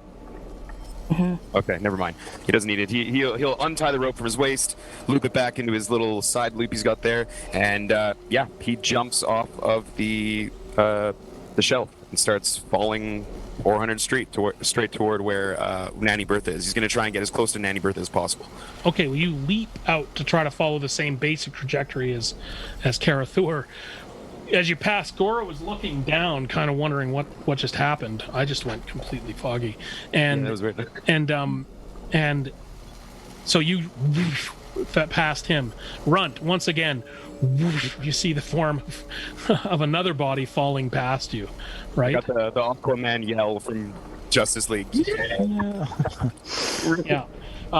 Before I hit the ground, when I'm about 10 feet above the ground, I will use my reaction to cast Featherfall. Okay. And you pad down. Boom, boom, boom. You're about 6 feet. You're about, say, 10 feet behind the hag, 12 behind the body of Karathor. Now I'll use my movement to get straight up behind the hag, and I will go for 2 attacks on her twice. Go ahead. I'm hoping I can maybe... I can't. I'm not sneaky at all, so I'm not care. So it's not an advantage, but here we go. First attack is 14. Yep. That'll hit? 17 to hit. Oh, I rolled 14. Yeah, no. Yeah. Oh, wait, I rolled 14. Never mind. Yeah, plus 5, 19. Yeah, that'll hit. What am I doing? Okay. Okay, so on the... that one is 5 on the damage plus 5, so that's 10 damage. And then my sneak attack. There's how close are you to me, B? Are you within 5 feet of me, or are you farther away from me? Farther. Okay, cool. I'm still in the doorway. Okay, cool. So then sneak attack will be a 6, and another 6. Max damage on the sneak, yes, please. So that's 12 sneak attack plus 10 on the actual sword, so it's 22. And I will use my second to last Bardic Inspiration to add another D6 to that, which is a 2, so another 2 damage, and my AC goes up to 19. Okay. And that is my turn. Hope it looks cool. And what was the total damage? Total damage would have been 10 from the blade, 12 from the sneak attack, and 2 from the Bardic Inspiration, so... 24 total. 24 total. Okay. Geen, you are watching your sister writhe in pain. You are facing in your mind's eye the face of the Lady of Torment. And you hear a voice say, "Two sweet sisters, such sweet loss. It's sugar to my lips. See you soon."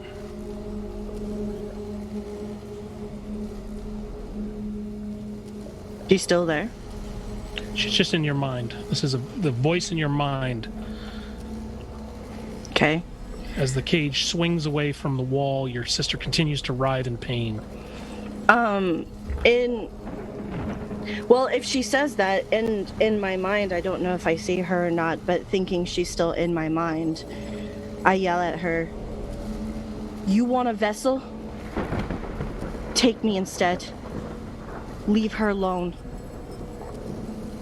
You're tormented, dear, but not near enough. I have my vessel chosen. And you see the purple rise now above the edges of the cage, and the cage begins to electrify.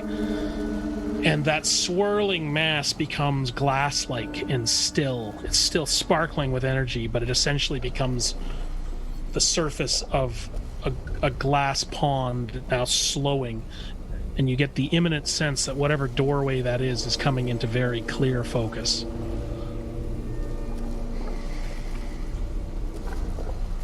Still your move. I want to get Misao away from this swirly thingy-mabob, so Okay. if I can push against something so that we can swing towards the platform where Bertha was.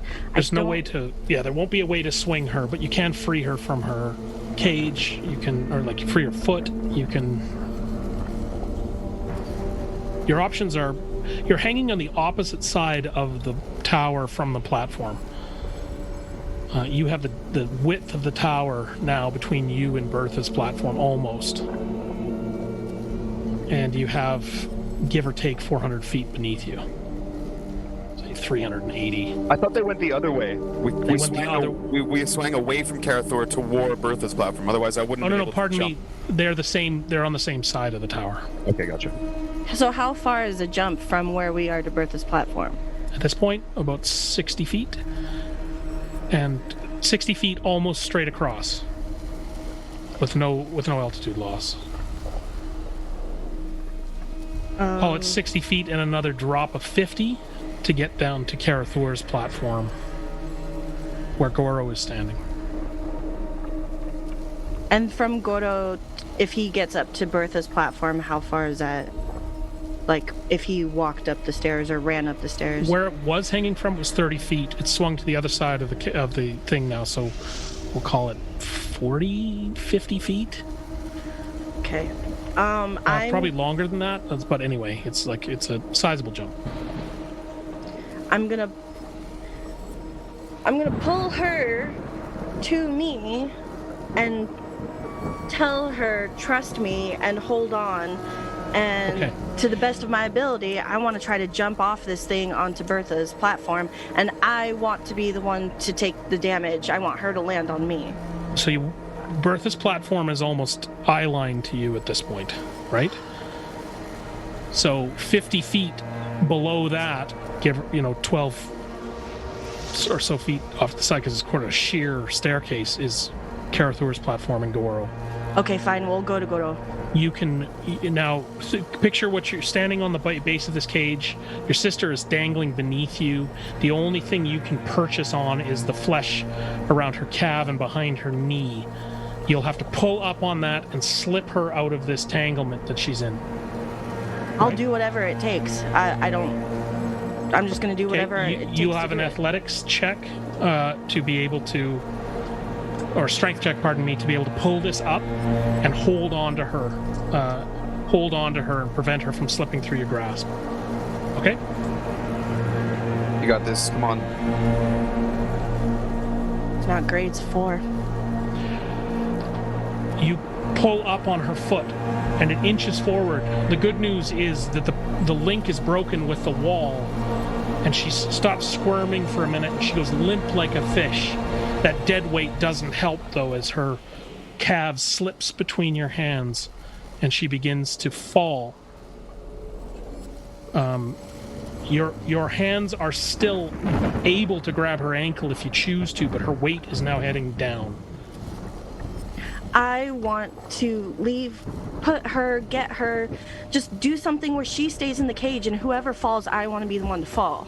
So she's dangling like this, well beneath the cage. You are standing up here at the very base of what cage is left hanging. Like that. She's like this, hanging, kicking. Ah.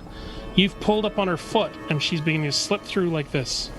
And you are in a frog crouch, this, like your weight now heading down if you want to continue to grab at her and follow her down. But you're now in a nosedive. Can I grab at whatever I can and use whatever momentum I have? I don't know what momentum I have, to just try and chuck her to Goro? He called. I'm going to give you inspiration. Go ahead. Do it. Add it. That's a 17. You are able to grab her foot, and with the last ounce of your strength, you are able to kind of heave her towards Goro, and she begins to cartwheel towards him.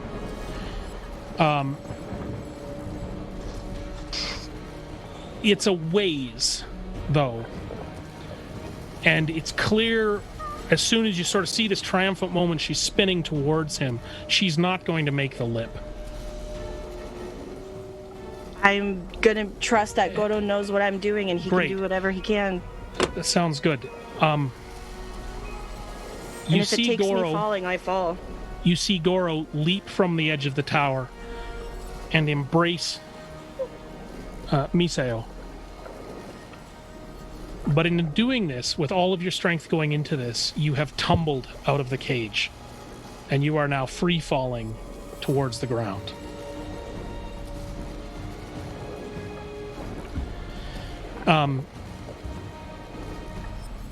You've got a minute of 400 feet of falling, so you will have. I'm going to give you a reaction to that. Okay. But you are in free fall. Runt, you see this. You see your friend lob her friend. You see the old man leap from the edge and engulf Miseo, yeah, and fall. But now there are essentially, and what you're seeing is 3 forms falling in front of you to join the other 2 that just fell ahead. What would you like to do? Fuck, I don't know. How far away is Geen from me? Right now, she's. You have enough time to ready yourself. If she's, we're going to say it's very narrow at this point up here. The platform that he's on is, at your point, is taking up the bulk of the center of the tower. So, I'm going to call it, with her forward momentum, let's say it's 50 feet by the time she's eye level to you. Can I try and catch her? You can lob yourself out into the middle of space if you want. Sure. No, I don't think I want to do that. Not even for Geen. Okay. Yeah, I don't fucking. I guess I'm walking back downstairs. Yeah. Fuck. I want to smack a croaker trudging in the face downstairs. with a larva on the way. Okay. Who do you smack in with the face? One of the croakers? One of the croakers, yeah. The larva explodes against this kid's face. Okay, The feels a little better. nectar of the larva enters this kid's mouth. Uh-oh. Her eyes turn white and then stark black. And then she screams something in Goblin and pushes 4 people in front of her off the edge of the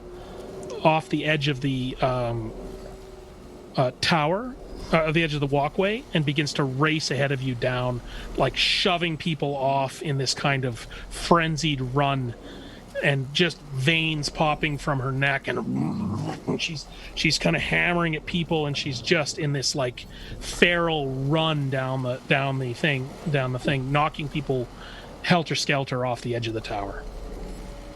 That's good, I guess. Yeah, I'm gonna go ahead and take another larva with me. Okay. You grab a larva and you start following this much more open space. She's clearing the road. She's plowing the field for you. Okay. Okay. And you begin your descent. Larva now in hand. It's kind of a smaller larva. Now, look, these larvae can be 6 feet long, but these ones are sort of 3 feet long and squirming. Okay. Pussy yellow color. Right. Okay. Larvae and croakers are falling now from this tower. At the bottom of the tower, in this rain, bodies now are raining down. Bees, it's your action. Bodies soul larvae are raining down. You can see this is all happening in 6 seconds. So I mean, Geen is still falling. I'm going to cast a guiding bolt on the hag. Okay. Ooh, nice. That is a 22 to hit. Yep. 17. So 22 wins. Okay. Wait, guiding bolt hit for once? Yeah. Guiding bolt always hits for me. Yeah, you're the one cleric that can say that out loud. 17 points of damage on the hag. Of radiant damage on the hag. Oh. She is Fucked. She is not loving life. Her action is not to strike back at you. Instead, she reaches down and grabs one of these larvae that have fallen near her and just dives her head into it like this. And you hear this sickening slurping sound. And then she tears it open and squeezes it over the shattered body of Karathur. And then she reaches down and she digs her nails into the back of his neck and digs her nails into his groin and says, "Come back to me, Sonny. Show him what you're worth." That's her action. The plan from the beginning for them, I think. Rook. I think we just helped them. Okay, here's a question for you. Since we're technically starting the round again, I would get my reaction back. Can I use that reaction to cast Featherfall again on Geen, Goro, and Misel? Can you cast 3 at a time? Yeah, it says I think it's 5 total. It says choose up to 5 fallen creatures within range, but it's only within range at 60 feet. So since it's a reaction, I'll just wait till they're within 60 feet and then I'll do it as my reaction. Okay. And what's how do we determine success? It just automatically happens. Okay. So when they're within 60 feet, which is the range of the spell, it says fallen creature's rate of descent slows to 60 feet per round until the spell ends. If the creature lands before the spell ends, it takes no falling damage and can land on its feet, and the spell ends for that creature. But I can affect up to 5 creatures, so I'll do it on the 3 of them while they're in the air, just in case. All right. I don't know if Goro's going to do something, but Well, whatever Goro's doing, his form is falling and it begins to right itself, and he is not able to land. You can see as he's landing, he's got Miso embraced, right, and holding her like with her head over his shoulder and her dangling from him, and he's slowly spinning in the air, and he kind of falls through this thick vapor and touches down and looks right at you and nods. Right. So that's my reaction. So for my action, I'm going to try and go for Bertha again. I'm going to say Geen, before he breaks his... he's going to break away from this, but you feel your body suddenly slow, and you're able to get your bearings and put your feet underneath you. Okay? You haven't hit the ground yet, though. Okay? Rook, your action. Yeah, for my action, I will, Is Bertha wearing any metal by any chance? Or is Karathur wearing any metal? Karathur is dressed in robes, as far as you can see. Okay, never mind. What about she Bertha? is in hide armor and cloak. Oh, no metal. Okay. Natural armor. That changes everything. Anyway, okay, well, in that case, I'm just gonna go for 2 attacks on Bertha. Okay, her back is is to you. Perfect. Do I get these at advantage by any chance if she's back to me, or is it just like regular attack? Which one? She's distracted, so you can hit her as prone. Sweet, cool. Well, that's good, because I rolled a 3 on the first one. But at advantage, there we go, that's a 14. 18 on the first attack. Yep. And that will be... no, not so great. Damage-wise, only 1 on the dice, so 6 from the sword, 4 and 3, 7 from the sneak attack. So 13 damage on the first hit. And here's the second hit. Oh yeah, it'll hit that. It's 13 plus stuff. I'm just gonna roll for the crit just in case. So 18 to hit on the second hit. Does that hit? Yes. Okay, and then damage. Not so great. It's only 1 again on the dice, so that's another 6. 6 damage. Yeah. Okay. Total of 19. She was bloodied near death. She ate that maggot. She seemed to gain strength. Incredible strength. She was regenerating in front of your eyes as you struck out at her. Right? But being the angle that you were at, you carved into her heavily. She's bloodied, easily bloodied again now. And you can see that she withdraws her claws from Karathor and she turns around to strike at you. Geen, your feet now hit the ground slightly behind Rook. You, in front of you, you can see your sister and Goro off to the side. He's moving her closer to the side of the platform, trying to get her in harm's way. Rook is right in front of you, attacking a hag from behind. The hag is now turned. 2 arrows in the hand. 2 eyes. 2 arrows, 2 eyes. In the hag's face. That first one, I can math. 15 to hit? Miss. And She claws it away. Tink! okay, take another deep breath.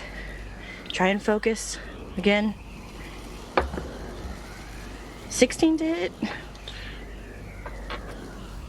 Clink! She clocks the other one, and now she's looking at both of you, and she sort of rights herself and stands up square.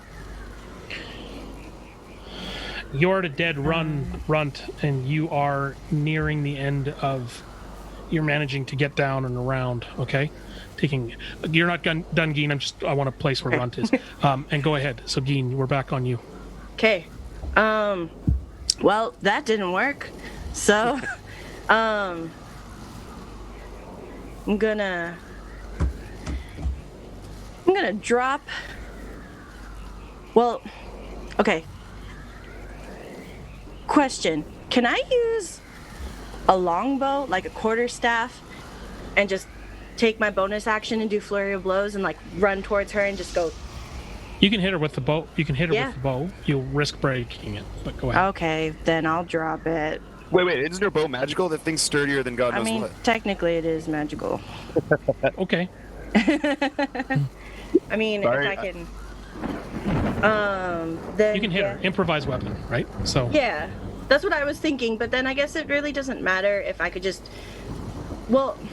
Kick her? No. Actually, that would work because I would have to make an attack unarmed anyway, so I'll just hold on to it and then, just come from behind Rook and kind of go low. Yeah, just go low and try and swipe her with, some low trying kicks to bring it and up under her nose, yeah. Yeah, but I'll do like a kick and a punch, but I'll keep my bow in one hand so I can get that agile parry. Sure.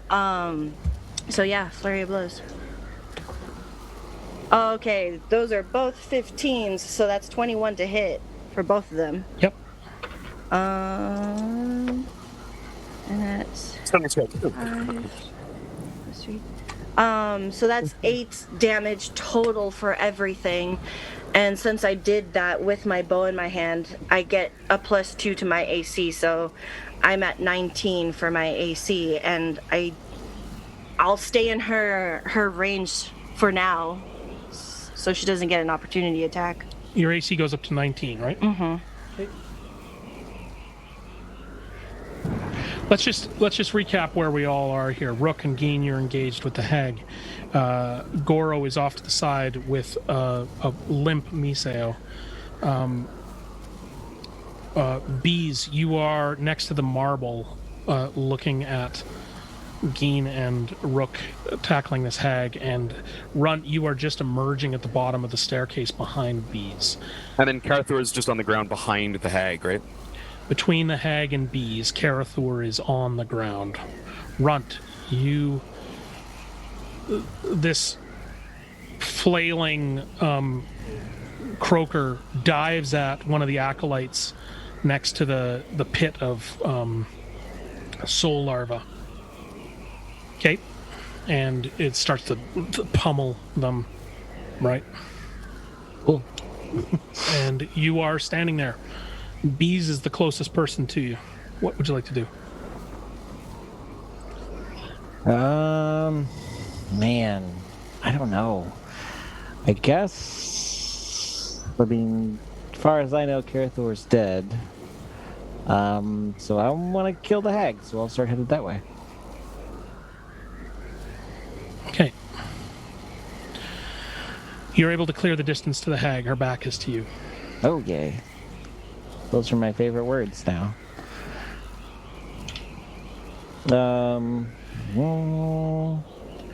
Plus...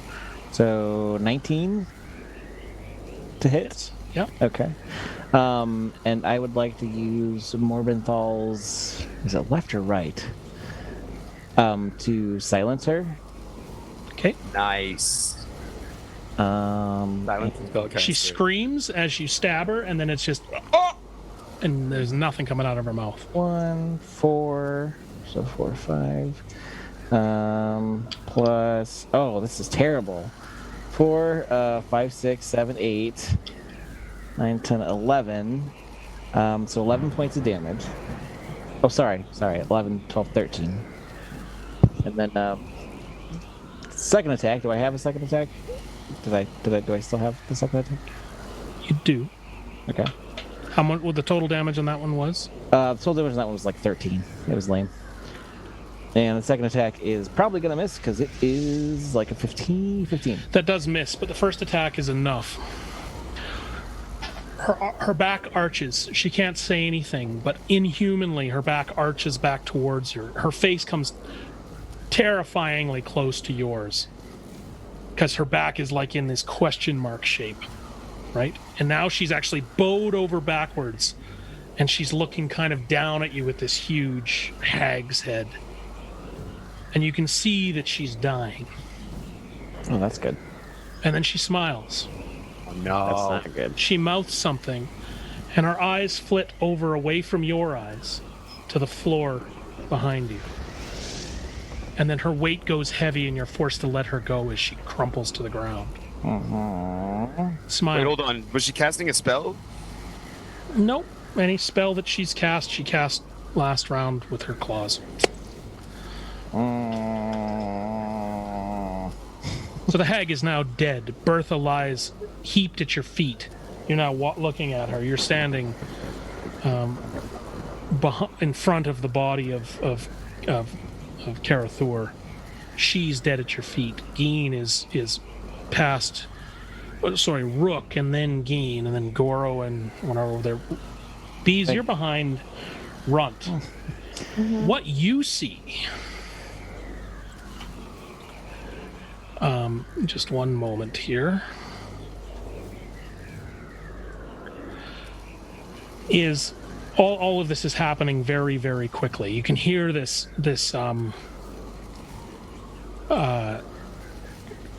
croaker tearing in to, like the people behind you, and you're kind of you're somewhat aware of that. Your moonbeam is down now, right?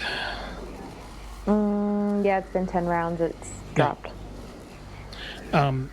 You can see that the acolytes are hurriingly trying to cover it up, looking down at the body of their dead master. What you see, though, is swirling purple magic. You see wisps of shadow, and the body of Karathor begins to bubble and roil. Black, bursting pustules, like it's covered in tar, and they're expanding, and and he turns into this kind of quivering mass, and then regains a somewhat humanoid form. And now these limbs emerge from this mess, and they're long and weirdly jointed, and his skull is elongated, and it's purpley black, you know, he's kind of reminiscent of like Alien, you know, with corded tendrils and muscles. And he stands up, and there before you is what you recognize, Bees, as Karathor's now emerged true form, the sun, the abomination created through hag magic, using soul larva, but now emerged is an Ultraloth, towering in front of you, large. I don't think I could get angrier. And if you don't think it's the boss, cue the boss music. He swings his long arms towards your brother, and Oh then no, I could get angrier. I lied. shakes off the last pieces of human flesh from his body, and readies himself. You can tell this is a form he's been in before. Yep. It is your action, Bees.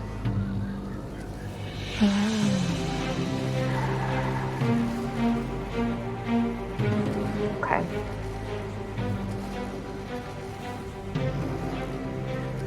I'm about to go nuclear because, yeah. Pissed.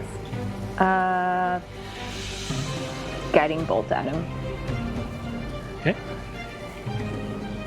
And the guiding bolt still applies from before, right? What's that? No, that was from Oh. Bertha. No, That was Bertha. Pardon me. Go ahead. Yep. Guiding bolt. 22 to hit. Yes, hits. Got worried there for a second. Yeah, I know. He kind of paused, and I was like, wait, what? I paused because somebody was talking.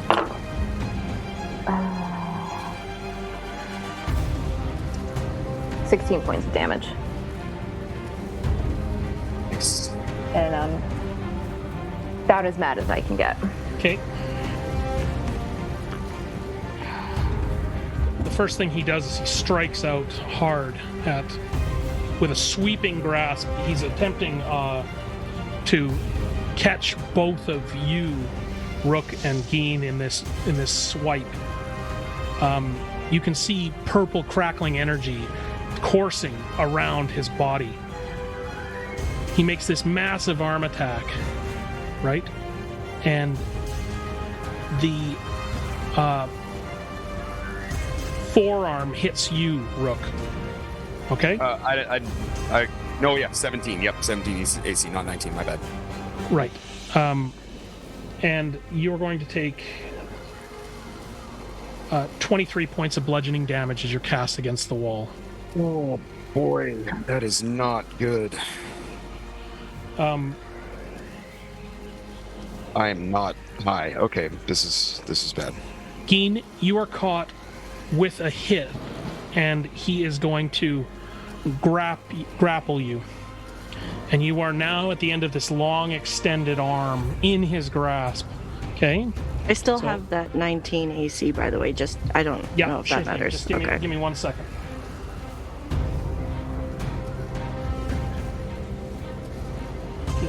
He's got a +8 on this. Oh, man. Okay. Yeah, so you are grappled. He picks you up. You take 23 points of bludgeoning damage Just from being picked up? from being, 27 points of electric touch Okay. is what you take. Sorry, pardon me. I got this backwards. 1 second. Yeah, 27 points. And he slams you into the ground and pins you there. So you are now looking up at your sister and Goro. And he's laughing.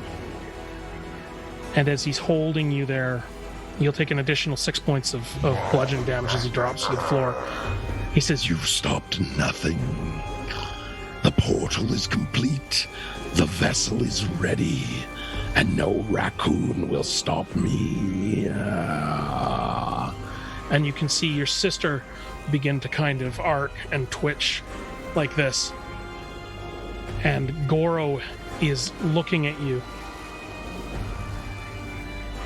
And your sister is now squirming with him, and his back is to his chest. She's spun and she's looking at you and kind of clawing out at you, and you see her eyes are completely purple black, and she's smiling at you wryly, right?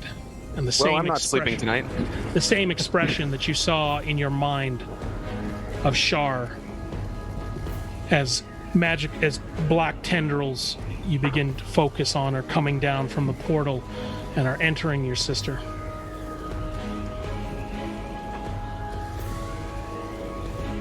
She's still badly damaged. Your sister is in rough shape.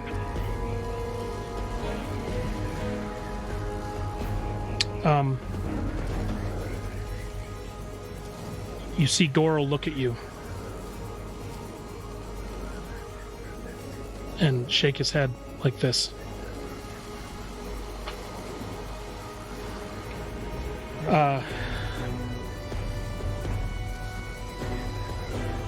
Where are we in the order? Brooke. Okay.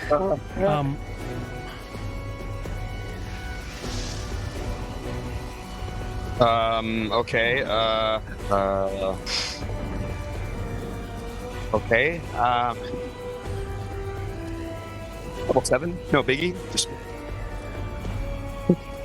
first thing I got. Okay, here we go. I'm not looking good. I'm very hurt. Okay. What am I gonna do here?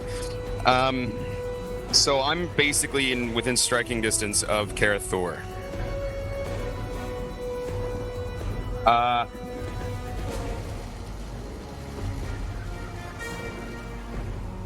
Right, okay, sorry, give me 1 second here. I just gotta see what the hell I can do. Okay, spells, anything. What can I do? Brooke is going to use a bonus action to disengage from Karathor so he doesn't take the attack of opportunity. And he's gonna move 30 feet back from him, because that's my speed. And he is going to use the action to cast himself mirror image on himself. Okay. So 3 illusory duplicates of yourself appear in your space. Until the spell ends, duplicates move with you and mimic your actions. Each time a creature targets you with an attack during spell's duration, roll a d20 to determine whether the attack instead targets one of your duplicates. Sure. If I roll 6 or higher, it targets one of the duplicates. Okay. Duplicate's AC is 10 plus my Dex modifier, so their AC is 13. Okay. Done. You're muted. I'm muted the entire time I was saying that. No, we got it. No, we got Oh, it. you got it. all the way up to the duplicates, and their AC is 13. AC is 13. Yeah, and yeah, that is my turn. Okay. Geen. Yeah, and Rook starts in Celestial. If you can hear him, he's chanting an old mask poem. Okay. He's freaking out. How much of me is grappled? Like, are my arms and legs, everything is like... He's within mashed this you into the tendril? ground. He now sort of is righting himself up, and he's kind of readying himself again, looking at these 4 attackers in front of him. Can they do any damage, by the way? Mirror image?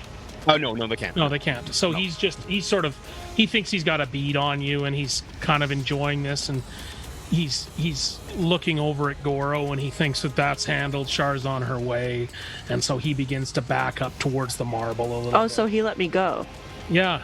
after he slammed me in the ground. Mashed you into the ground. And then let me go. Yep. Okay.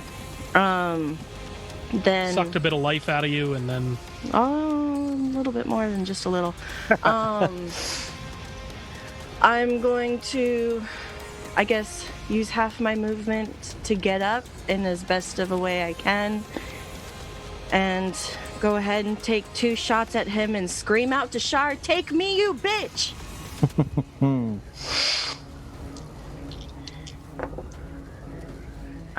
First one is 21 to hit.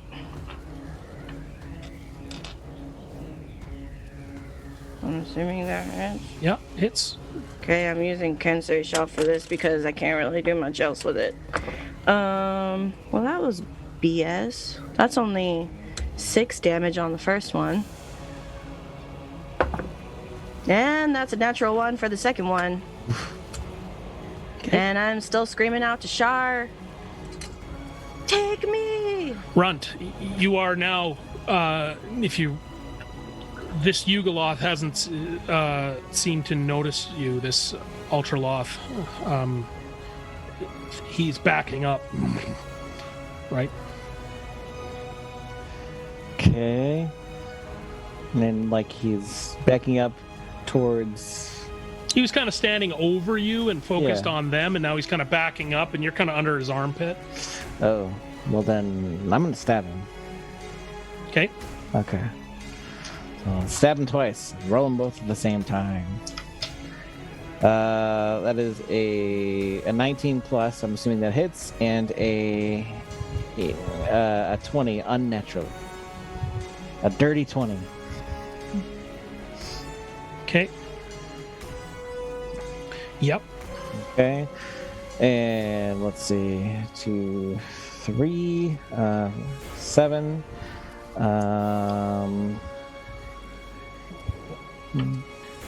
14. So 21 plus.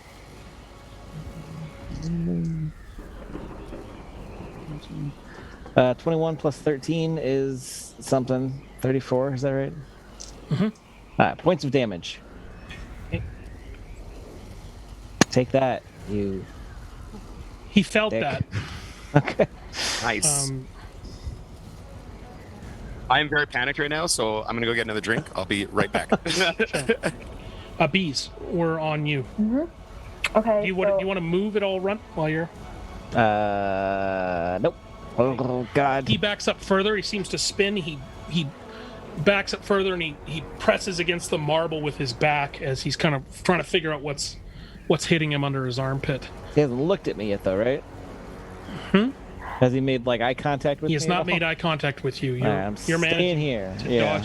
dodge around. You're moving, right? Yeah. Yeah. Bees, you see Runt take a couple of stabs. Okay, so I'm going to present my holy symbol and do my Twilight Sanctuary. So everyone who ends their turn in my Twilight Sanctuary will gain 10 temporary hit points, except for the big bad. And then I'm going to use my bonus action to cast my spiritual weapon and try and hit Karathor. Okay. Does Twilight also give us something else? Isn't there something about like half cover or something? No, not anymore. No, okay. They changed that. Oh, that's the UA version. Oh, that was such a good thing. Whatever. What's the distance of that? That's not even... It's a 60-foot diameter. Okay. So that'll be 18 to hit. Yeah. Oh, yes. Pardon me. It hits. He's natural armor, so... Okay. And that'll be 12 points of damage. Okay. Right? Yeah, 12 points. Okay.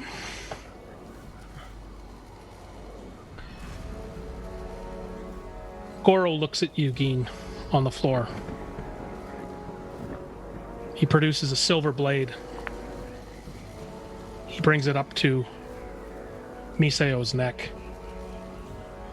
He points it into her neck as she's squirming. He puts his neck directly behind hers, if you can kind of imagine that. And it's not a short blade, it's like this. I can't remember the name of the short katana, but this is what he produces. And he thrusts it through her neck into his own. And you can see a light emanate as he does this, as he puts his own life force into this. And it seems to shield her somewhat, and the black tendrils retreat. And their bodies fall to the ground, stuck together in this strange embrace. And her eyes fade from black and back to sort of white, and then back to human. And the tendrils now are thrashing above you, above the space above the tower, and the tower is shaking now. And these tendrils are sort of reaching out, and they're misty, but they seem to have substance, and they're crashing into the side. And the croakers that were on the tower now begin to fall in droves, and they're hammering all around you, and they're just falling. And these tendrils lash out, and the tower begins to fall. A large chunk of it begins to collapse down, and it's heading right towards its base, to where the acolytes are, and Bees, you're the closest one to where this tower would land, right? Okay. And it's iron, and it's kind of dangling, and it begins to like kind of tumble down, if that makes sense. And what you see at the top is this grist wheel that he was throwing kids into, this juicer, this large swirling stone, and it now is falling down off the top of this tower and is careening down. Okay. It's Karathur's action at this point. He sees this happening, and he swings wildly at you, Runt, at this unseen attacker behind him. So I'm going to have you roll Dex as you see him, if you want to. And roll well, because he's striking out. He's got 2 attacks, and this is the first of them. Okay. Remember, you got 2 inspiration, kid. Yeah, I'm going to use 1 inspiration because I just rolled a 2. On the dodge. Yeah, Okay. so... Athletics. I'll say that say the challenge is 13. I'm going to use another inspiration. Okay. Hey, 18 plus a bunch. So 18 plus 7 is 20 something. You are able to cartwheel out of the way. His arm, however, strikes the marble, the large orb, from the backside. Kills one of the acolytes that was nearby it. The entire thing shudders and casts off much of its scabby, dried ichor that Bee had dried with her moonbeam. Partially exposed, it now begins to roll towards the door. In this huge roll, and is heading towards the door. And as it does, light begins to sort of split from it as it slowly rolls, and its sort of light is being cast out. And the tendrils begin to recoil from this light as this huge weight begins to move towards the door. But then for his second attack, not realizing he's done this, he lashes out with his other hand. And it's as if his arm, like, now he's enraged because he saw Goro take the life of your sister. And he reaches out, and it's as if his arm is telescoping out towards Eugene. And once again, he just lays down a massive touch on you. And 28 points of electrical damage course through your body. You're down? I'm down. I'm out. Are you within the 60 feet of the twilight? But doesn't that start at then? Well, regardless. Well, actually, no, not regardless. Does that start at the end of if I end my turn there, right? Yeah, but she did it after so I haven't technically had a turn since she done that. Yes, but at the end of the next turn, when you do your death save, at the end of your turn, you'll get 10 and you'll be up again, so. Okay, well, I'm down from when he hit me. For now. For now. Yes. You're going for a little nap. It's just a little power nap. A little nappy poo. You know, rest in your head. Rook, you see his huge hand come down upon the body of Geen, dealing electrical damage, bludgeoning damage, just move like this, right? Knocking her lifeless, right? You have one action. Yeah,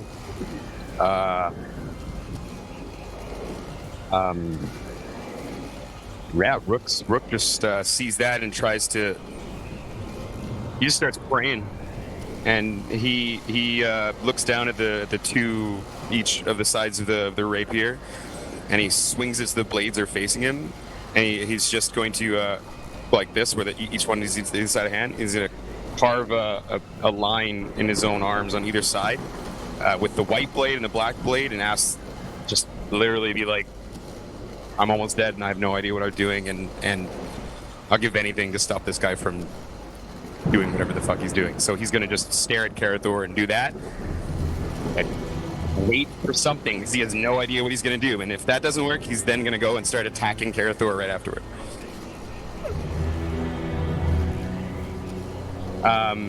And also his right eye is still the same, like white moon shade, but where the gold used to be, there's now no iris and no pupil. It's just black all across, like alien blue. Nothing happens immediately when you do that. So he's going to go attack Karathor.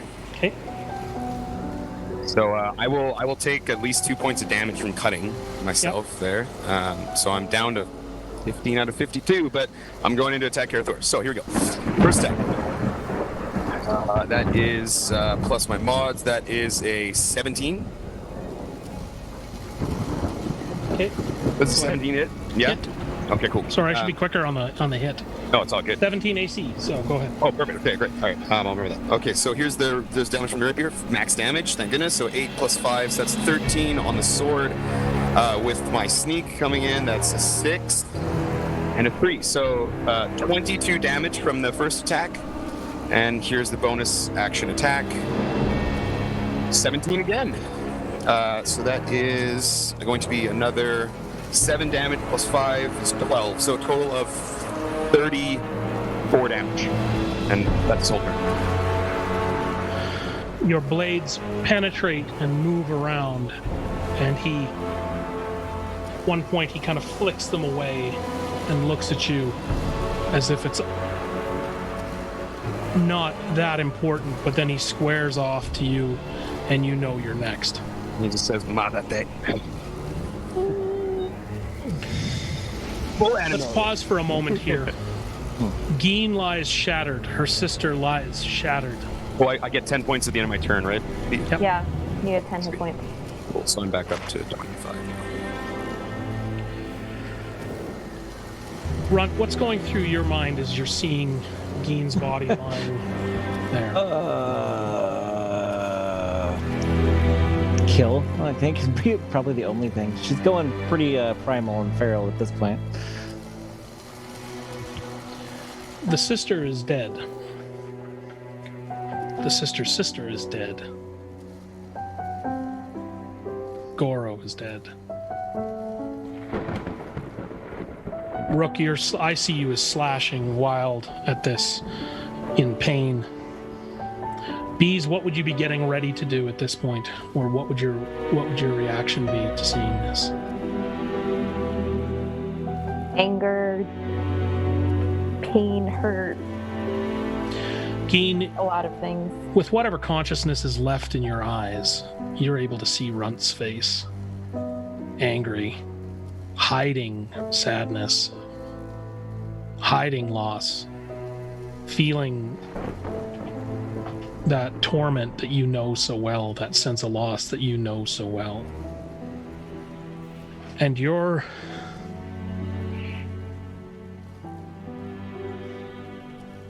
and I'm assuming that's accurate, Runt. I should not be describing your face. She's foaming at the mouth at this point. Foaming at the mouth. But this is it. And a silvery veil clouds over your vision, Geen. And you find yourself standing on a cliff. A white cliff.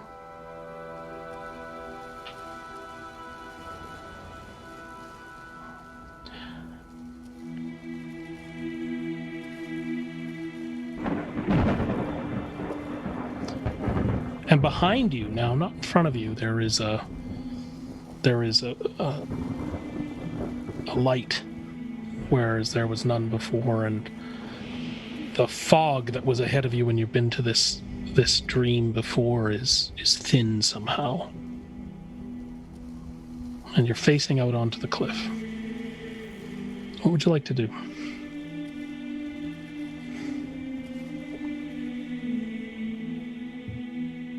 turn around and see what's around me, because I remember this from before, and if I remember correctly, the last time I was here, I think I saw my brother or his figure, so I'm just gonna look around and see if there's anyone around me. Behind you is Masanori, your brother, standing proud and smiling. And to his right is your sister, full of life and health, no scars.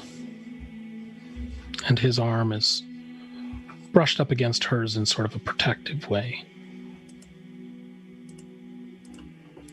Goro stands next to both of them in his true form.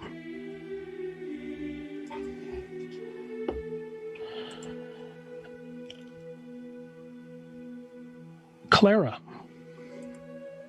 is standing there. But Clara is flickering. And Clara is crushed and flickering blue. And next to her is another Clara, as if cast in blue jade.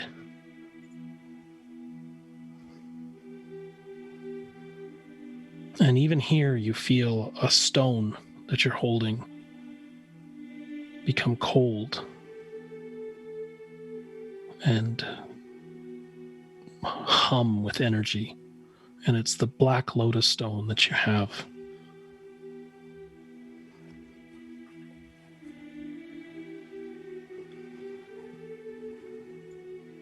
Vibrating in your jacket. What would you like to do? It's in my bag? Wherever you can feel it. You can feel it, you can sense it, you're tied to it. The stone is calling to you to emerge. Yeah, I pull it out.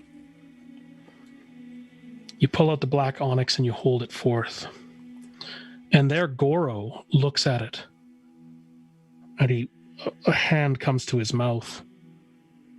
And he looks at Clara and he says, Clara, I'm sorry. I never knew this would be the result.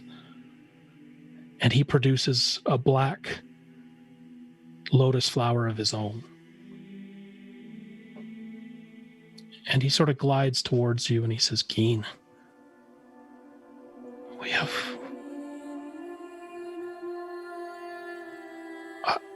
I've known Clara for over 20 years. And when I first met her, I bound her soul to this stone so I could talk to her. And I had no idea I had split a portion of it away. And you can see that the two stones are, as he holds his hand close to yours, are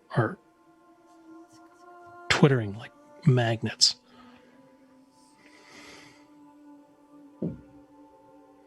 I bring my piece closer to his piece. In this place, they merge, and the black onyx becomes white, and it bursts forward, and there is a lotus flower in front of you in sparkling form. And the magic that had pulled Goro through that vision on the island, and the magic that kept a portion of Clara's soul fighting to get back to it, is tied to the moon.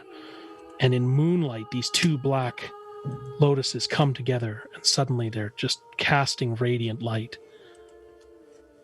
And Clara looks at you as her form ceases to flicker, and the blue jade form fades. And she mouths the words, "Thank you." And then she goes to stand next to your brother. And your brother holds out this quiver, this white quiver.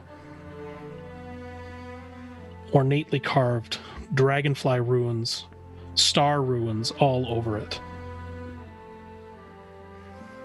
And he doesn't say anything, but you can see, he says, "You have work to do, sister."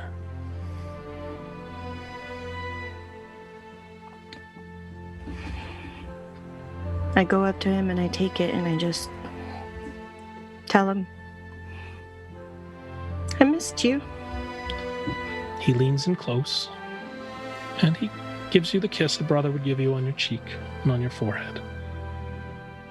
And as he's backing away, he's holding out a silver-white arrow with a double-pointed crescent tip, like the crescent moon tip. And he holds it out to you. The quiver is now on your back, by the way, whether or not you put it there, but that's where it is, where it belongs. And he hands it out. And as you look around, you see Goro and your sister. You see that Masanori and Clara.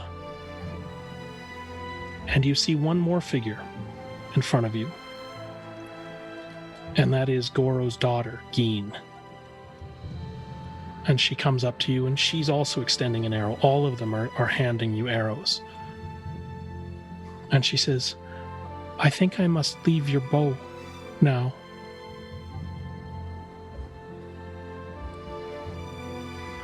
"But I'll always fill your quiver. We'll all always fill your quiver." And each one of them begin to nod as they hold their arrows a little bit higher for you to take.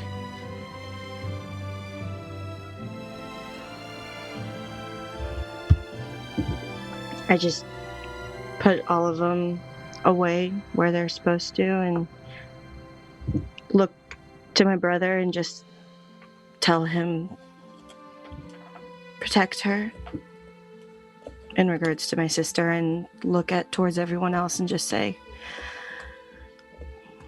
wait for me a little longer. Like you said, I have work to do. She's safe here, Momoe. Goro stands at his shoulder smiling. Their hands now empty, they fall to their sides. The light behind them becomes blinding. Can I look around one more time and see if I can see another person? If they're in the area? I'm looking for another particular person. I'm looking for Rogar.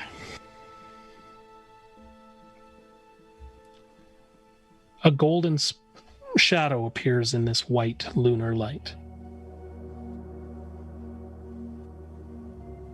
And from it, whether or not it belongs in this place, a golden harvest gold light appears, and it takes on a silhouette, and then it takes on a form. And your dragonborn friend steps towards you.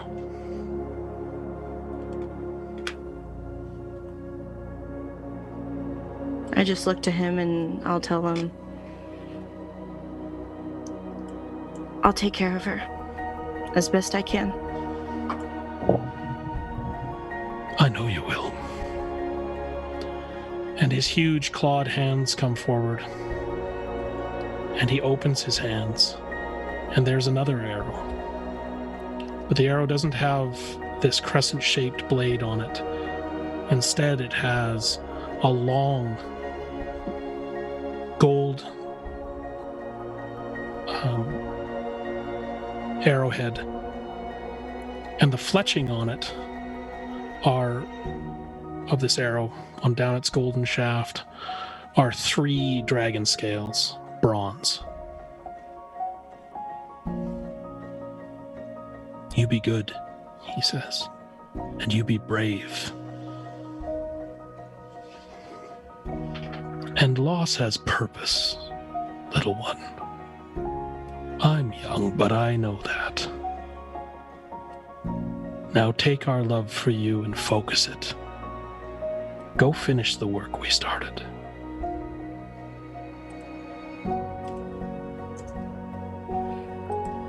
I give him a hug. And he gives you the biggest hug you've ever had in your life. Pulling you up off the ground, you feel his breath hot against your neck. Your feet are dangling for a moment, and you can hear him with a low laugh. Don't fear. We'll meet again in the sunny fields. And he sets you down. And then he points at the cloud wall behind you. It's time. I take one last look at everyone and just say thank you. And I turn around and I bolt for that cloud wall with purpose. Off the edge of the cliff. As you look back at the cliff's edge in slow motion, fading behind you as you plummet down through the clouds, you can see that they're waving, smiling, embracing one another. As the lip of that moon rock fades beyond your view and you're falling, It's not scary. You feel content. And you just feel as you're falling.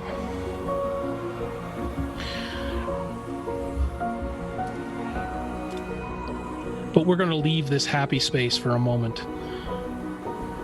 And we're going to return to the floor of a very dark and evil place.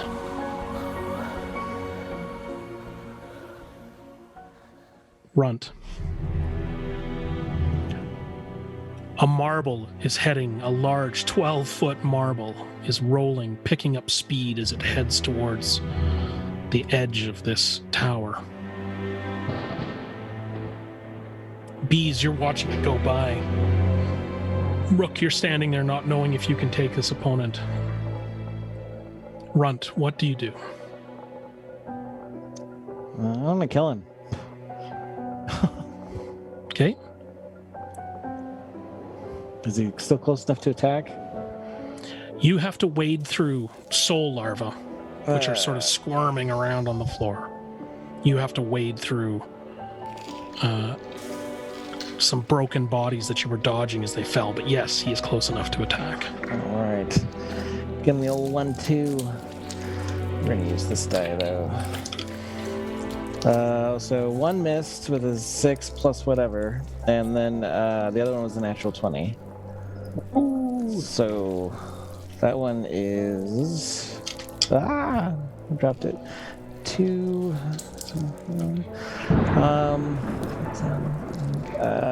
unfortunately, it's only 16 points of damage.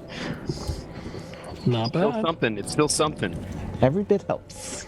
Again, he's frustrated by this thing that's picking at him, and he swings his elbows. And you can see he's readying his feet. He does not look as hurt as you would like to see him. But you scored some vicious hits as the legs of Morbenthal found their way through his rope-like skin. Bees, the marble is rolling past you. It's shedding these scabs as it rolls. It's falling off like caked mud. An unsuspecting acolyte tries to stop it with their body and presses themselves up against it, but it's not stopping, and it just steamrolls them with a crushing sound. Like it's just crunch as it's going through, like, you know, a bowl full of hot dogs and granola. The image. Bees, what would you like to do? I'm going to let that thing roll by. Just let it keep going. As it does, light is starting to stream from it. And you can feel that the torment that this object was under, it begins to fade. And then it sort of wheels and goes clunk, clunk, clunk down this ramp. And it crashes up against a stone pillar and sort of slides to a halt as there's a slight rise. And now it's sitting next to the tower on the edge of a cliff. Okay? Okay. And then I'm going to go over to it. How far away is it from me? Can I get there? At this point, it's like, we'll say it's out the door. It's rolled past you. You're kind of having to chase up to it. It begins to slow, and then it kind of grinds to a halt in the stand, now largely clean but dusty. And it's now, and you've been able to keep up to it as you're going, okay? Okay. I'm gonna It's taking you 40 feet out of the door. take both hands and put them on it and see what happens. Okay, 2 things happen. You're off to its side. You're not directly behind it. You become acutely aware of the presence that's within this object. This is a holy relic of Selune. Your hands begin to feel wet, sort of strangely wet, and you see this kind of strange silvery substance emanating around your hands as you're touching it. Okay. And it's like an oil exuding from this thing. You would know what this is called. You remember? Yes, the drops of the moon. Drops of the moon are forming around your hands. You can see that they're staining your hands silver. And then in your awareness, you feel another source of the moon, a source of light, away from the tower, far down across the fields. You notice as you look down there that the Moon Maiden has righted itself. Silver Gaussian sails have unfurled, and the light that is emanating from this oracle are casting down across the field, illuminating these barren fields of Luhix, hitting the sails of the Moon Maiden, and it's beginning to levitate. I'm going to call it to me.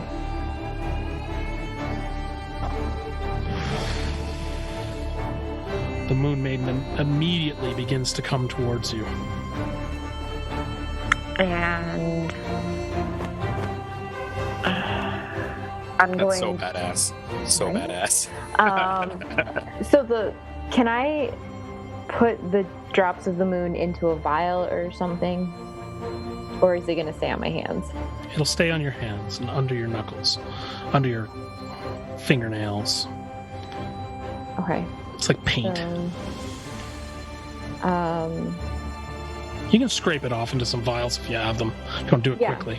yeah, Sure. I'm going to use my action to do that so I can get it over to people. What is this? And you can see the Ultraloth now turns towards the doorway. Rook, you're behind it. He moves away from you. He moves away from Runt. I'll take that attack of opportunity if I can. You can. Before you do, the black tendrils that are swirling up above course down through the tower and hit him. And it's as if a ton of black energy has gone into his body. He reaches down, he grabs a handful of those soul larvae, and he jams them into his huge opening maw. And then he squeezes himself through the doorway, and he's looking right at B. Go ahead, Rook. Yeah, sure. I'll go for my attack of opportunity real quick. That is a 19 to hit. For sure that hits. Yep, go ahead. 17. Okay, so, and then he was in the same space as Runt as well, so I do get my sneak attack Sure. on their reaction as well. So that's 10 damage from the sword, and then the sneak attack is 4 and 5, so another 9, so 19 damage on that reaction attack. You sort of cut a chunk out of him, and he barely notices. You can see he's starting to head for a full sprint. He seems to be heading for either your sister or the marble. Does Runt get an attack of opportunity too, then, I'm guessing, if he's leaving both their spaces? I don't know how that works. I forget.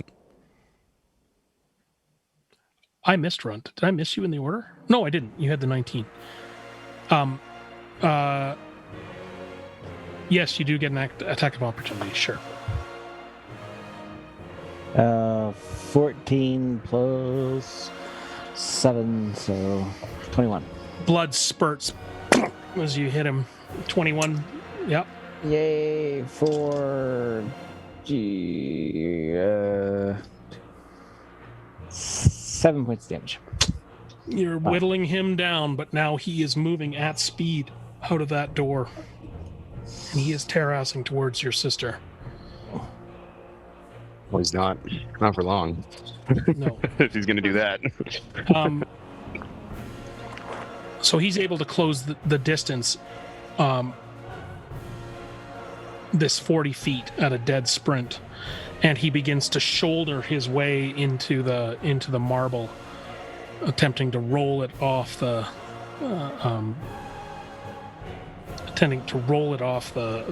cliff face, get it up over this berm. And as he does, this white tendrils, this white silvery material hit his shoulder, and he recoils as it's smoking and it's blistering. But he kind of looks a little better than he did in time. But now he's got this acidic burn smoking.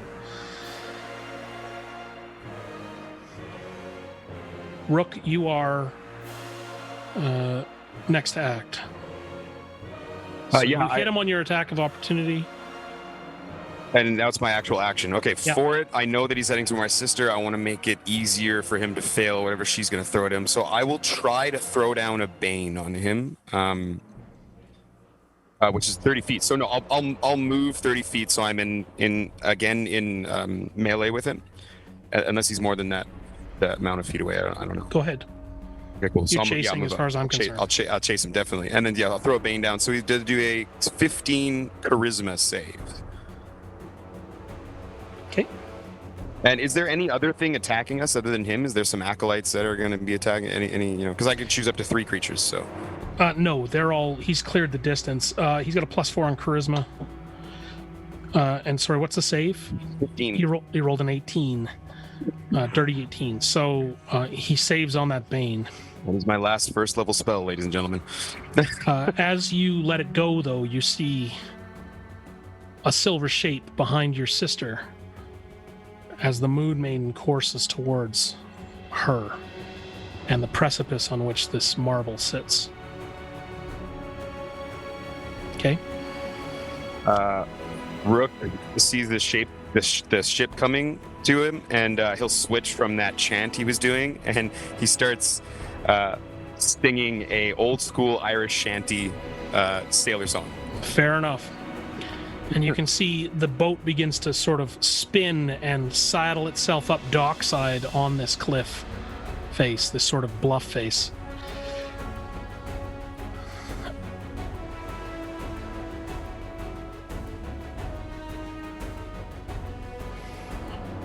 The stone is cold.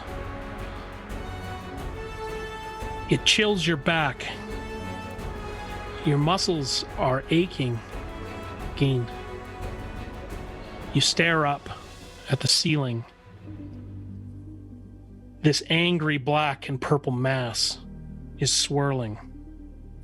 It's still in this realm. Something is trying to break through.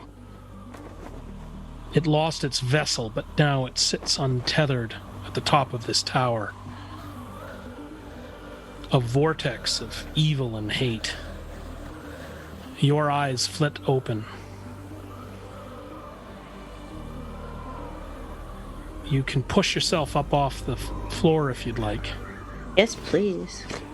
As you do, the floor is covered in black, gross goo, but it doesn't seem to stick to your clothing. Fine silks, silvery.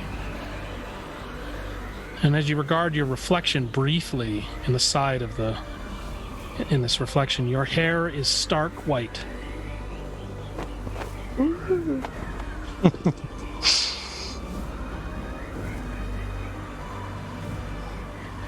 Your hat hangs at your back. Your blade's at your side. What do you do? And through the power of friendship, take my new bow and arrows and go after that motherfucker. You're going after Karathur? Yep. Okay. You don't see him immediately. In fact, you don't run. We're going to get to you next, but were you following Rook? Yeah. Okay, so you just see Runt leaving this carnage and heading out the door. It's the last thing you see as you sort of turn. Other than that, you're kind of alone in here. Not exactly. There's some broken people still dying, but it's largely it's pretty gross in here. There's no Karathur though, and Runt is heading out, and you do hear a commotion out the front door. Okay. Then I book it for where I think everyone ran to. Strangely, it feels like your feet follow your direction, and you begin to run forward. You could have been here a month ago or a year ago. It feels somewhat foreign, like you're revisiting an old book or something. As you emerge from the space into the light, and the moonlight of this orb hits you, the runes that were on your bracers, which are gone, by the way, now go all up your arm and all down your robes, as if silver thread has been woven through all of your clothing, and it glows in the moonlight in this dusky place. You are out the door. Karathur is 40 feet or so ahead of you. As soon as he's in sight, I'm taking one of my new arrows and my nice new light bow and just going right for his head. This is one of the white arrows? Yep. The one with the crescent on it. Sure. You go ahead and you tell me what you shoot, and whatever you shoot, you go ahead and you get regular damage. Okay. And then I'd like you to roll 2d10. 2d10. That's a d10. That's a d10. Okay.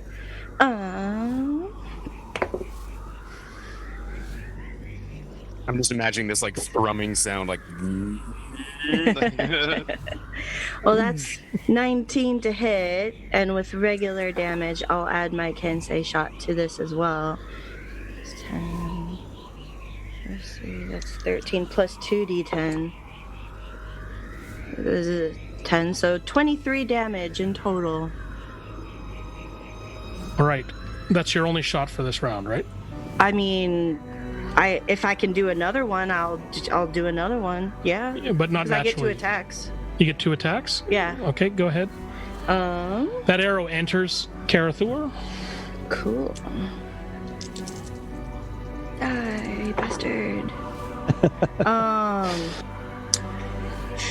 Oh yeah, that hits. That's like 20 something. This one is 7. Or that's 9. 9 plus 3 is 12 plus another 2d10. You better 19. Robin Hood shot this. You better Robin Hood it. So 19 damage for that second one. Yeah, a bright Nice. white explodes in his back again, and he screams and reels, and he seems to reel up, and then he's looking up at the top of the tower, and you see his arms kind of like this, right? But he's still on his feet. Oh, this Run. guy's beefy. I'm gonna attack. Okay. You begin to move in. 18. Does that hit? Yes, it does. Okay, cool. So that is blue, and so 6 points of damage. Got it. And second attack is a miss. All right. He's well and truly bloodied. You get 10 temporary hit points. Sweet. Oh yeah, for point of order, just out of curiosity, when I came back up, did I come back up just with the 10 temp, or did I come back as full?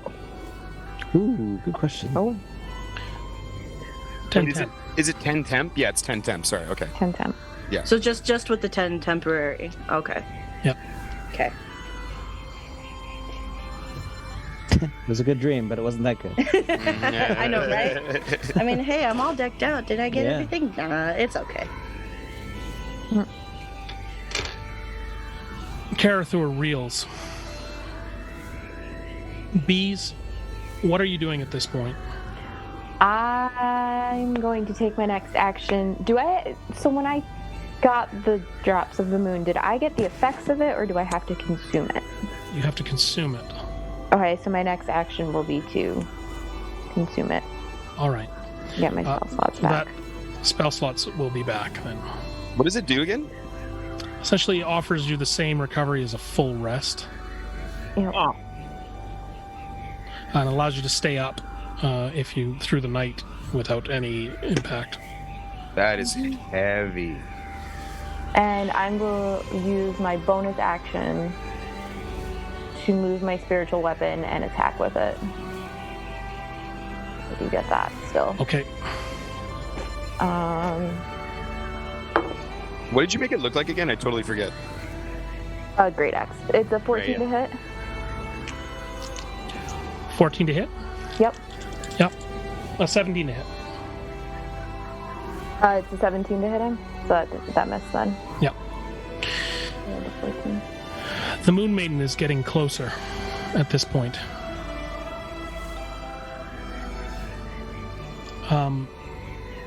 You can see on its decks are the 3 ballista. You can see that the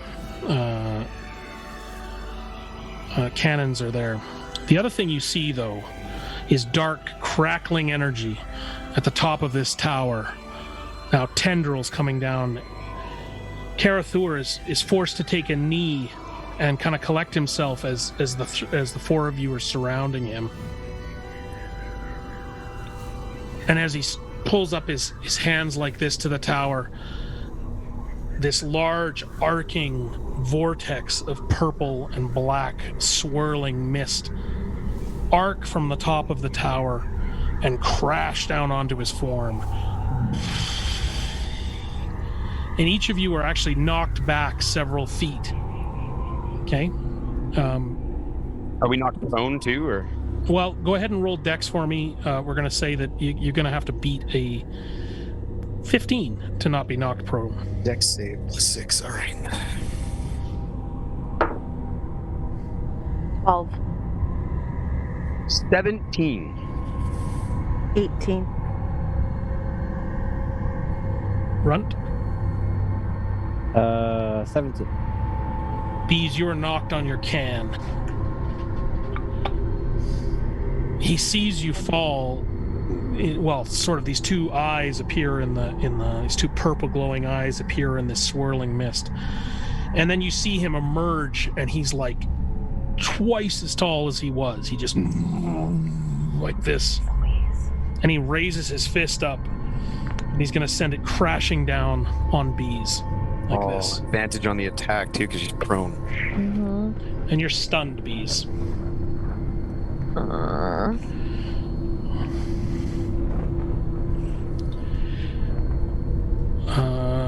I need to calculate one thing. Sorry. You know it's bad when the DM says, let me get a calculator real quick for this damage. Yep.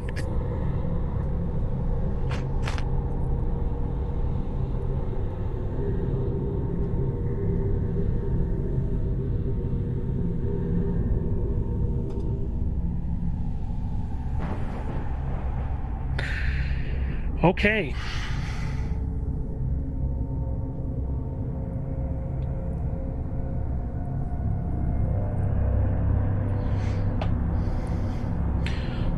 A white ballista bolt enters Karathur's armpit from below where he was going to strike down on you. The ballista bolt is going to deal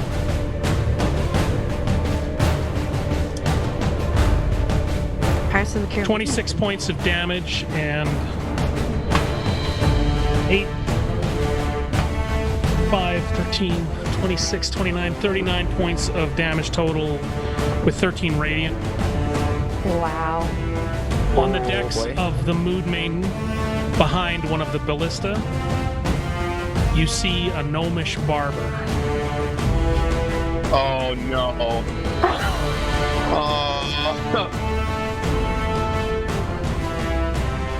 Take that, you son of a bitch! You hear him scream. Oh. As he runs to the next one, the next ballista down the deck. What is going on Don't right kill him now? till after we've killed Karathor Keen. Just wait till after, and then you can kill No, you need to tell that to Rent, not to me. Oh, that's true. That too as well. Yeah, good point. Okay. Oh. What is going on right now?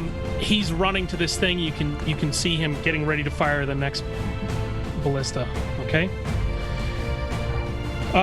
Where are we in the order? Rook. I will run to my sister and try to pick her up off the ground or help her get up, so she doesn't waste her movement. And I will grab that vial from her if I can, and be like, "This is gonna work for both of us. What the fuck is it?" She doesn't know. You don't know she has it. Oh, I don't. Okay. So I'll just go. He didn't watch I'll go me pick her drink out of it? Yes, he did. Didn't see? Does he know what it is? I have no idea what it is. I'll just go. You got a healing potion or something? Fuck. I need help. I'd be like, just drink it. Just drink it. Okay. Okay, you see a silvery liquid. You immediately kind of get what it is, and there's some left in the vial. I'll take a drop or two if I can. If I can save some, or do I have to drink the whole rest of it? Or You can save some. Yeah, I'll Just save a need little bit. Drops. Yeah, I'll save a little bit for the other two. Fully rested. Okay. Yeah, and I will. That is my action. With my bonus action, is it possible for me to turn and see how close either Geen or Runt are to me? Runt is 15 feet away. Geen is obscured by Karathor's form. And what kind of container is this liquid in, B? Just a glass vial. Little glass vial. Yeah, okay. I'm just gonna toss it to Rook or to Runt. Sorry. Sure. So You race. You sort of try to complete whatever move you've got. And you kind of. He throws a vial at you, Runt. And so, what does it do? Do I get my hit points back as well, or is it like just the spell slots, or? Same effect as a full rest. So. Oh wow. Okay. You know what? I'm just gonna click long rest on D&D Beyond. And you complete it. You can use it once, just once. You can't Yeah. have more than one. How much movement did you use? 60 feet. So you're still within the bubble, so I'm standing next to you, yes. So I get well, 10. after you ran away, so 10 temporary hit points. Well, if I already had 10 from last, they don't stack, so it just stays at 10. Yeah, Okay, cool. just making sure. Yeah. All right. Perfect. Dean. Thank you. Back in this. I'm gonna make you catch that too, there, Runt. So you go ahead and you can roll Dex for next time. Tell me what it is.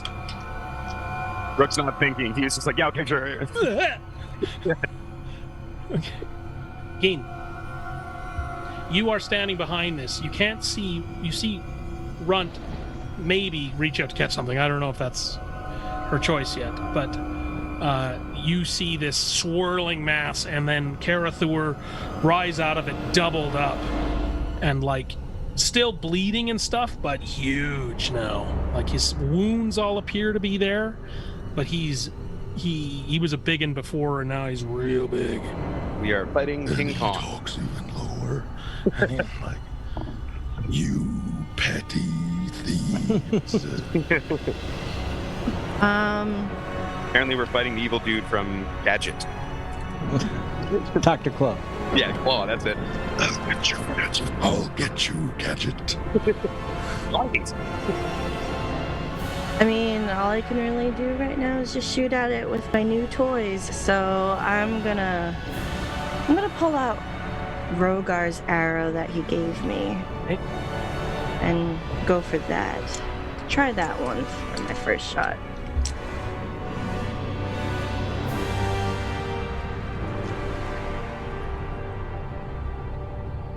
That's a 17 to hit. If it's still the same as before, 5 plus 3 is 8. Do I add the 2d10 to this one as well, or nah? No, not this one. Not this one. This one does something else. Oh, I'm just imagining when you fire it, there's like a little holographic dragon head on the front, like, like around the arrow, like one of those fireworks. You know the oh Lord of the man, Rings one with yeah. Yeah. the. Hobbitses. All right, you hit. What's the roll there? You're gonna need me to tell you, don't you? Yeah, Where is it? I just have my regular damage. Okay. I put this here, but now I've lost it. Sorry, I'm doing a little too much. There it is.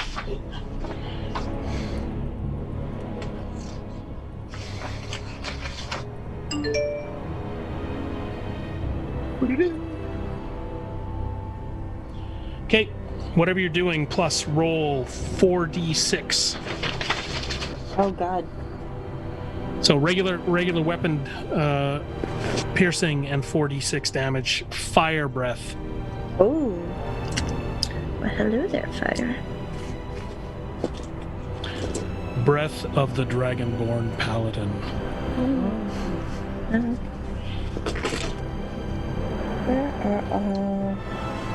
I get a little deja vu of me being barbecued in metal. What was the other one? Oh, there it is. 4d6? 46. Do. 11, 14, 15 points of fire damage. Incidentally, you're casting that at level 11, or that is as it's 11, as if it's a level 11 user with your blessed state.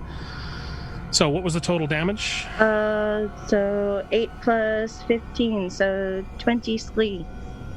A huge breath of fire erupts from the wound, and it seems that the place where you hit it becomes charred and continues to burn as if it's covered with napalm. Awesome. And he claws at it, trying to get it loose as you ready your second shot. Okay, and that was the only one that I had of his type, so I'll go back to the regular. I used... Of which you have How 3. many did I get? I have 3 left. Yeah, because it was you had Geen, Goro, brother, sister, Clara, and then you had this. So total, your arrow every 24 hours fills with 6 arrows. Okay, so I used Rogar's and I used 2, so I've got 3 left. 3 left. Okay, then I'll use one of the moon ones. So. Was that fire sound I hear in the background too? The music is killing me tonight. It's so good. Special effects are just ripping. Alright, so that's a 20 total to hit, not natural. And I missed. Where's my D8? 8 plus 3 is 11, 17. And that's 20 damage. All right. He's not looking super happy about that one at all. But he is still up and he is still kicking, and he is now approaching that sort of extra large gargantuan kind of fiend state. The Moon Maiden pulls up next to is now within 10 feet of the edge of this shelf. Runt, you're next to act. Bees, you are closest to the Moon Maiden. Rook, you're right next to her. I really want to say, not this time, you little bastard, and go. By the way, did you try to catch this vial? No, I dodged, Okay. Blink, blink, blink, blink, blink. It falls to the ground. Blink, blink, blink. It doesn't break, but it falls to the ground. Why did you dodge it? She thought it was going to explode. Okay. All right. And your action, right? I'm going to attack. Okay. To be fair, that seems very on brand for very on brand. I rolled 2 4s, so I missed Could have both. used it, man. Okay, and you are attacking something that is at his knee is coming sort of to your top of your head. You're like the size of his shin, right? She's used to it. She's Fine. going for it. Okay, so 2 attacks both fail? Mm-hmm. Yeah, all right. Bees, your brother has helped you to your feet. Yep, I'm going to cast Spiritual Guardian, and you'll see all of these little white butterflies surround me, and I will make it so that none of my friends get hurt. Okay, I want to just tell you something that's happened here. Okay. With your contact with the marble and the ingestion of the moon pieces and the presence of a holy avenger, that's you, Geen. You are now. You have one ability Okay. that is good related, which has been blessed to operate at level 11. Only Okay. one. And I've had you prepare one before. This will be the good sourced one. You are now touched by Salune. I'm going to have my divine intervention then. And use it. Oh, yeah. Should I do it? It's such a low roll you need, but it might work. That'd be hilarious. It's a gamble, but I would go for it. That's amazing.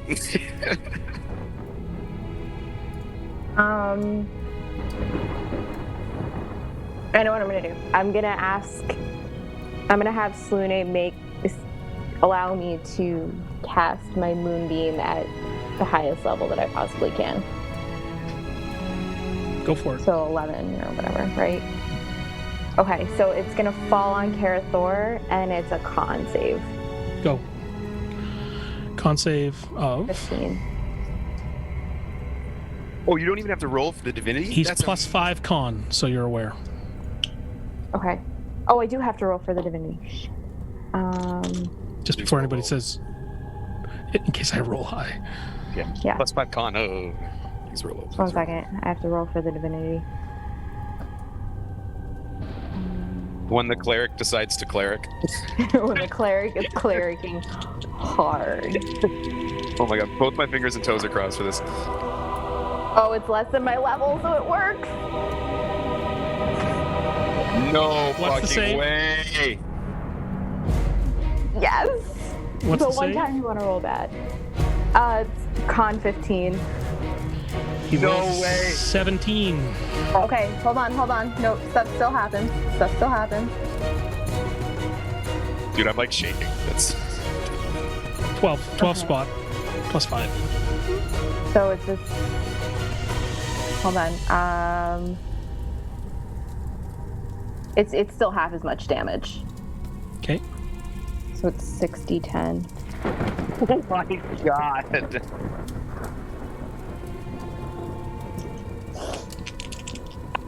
Like out the window of something. 10, 17, 21,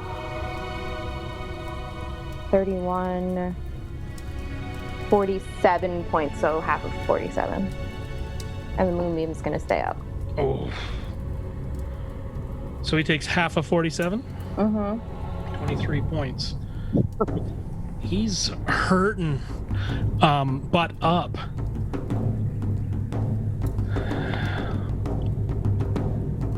And he also takes it at the start of his turn too, right?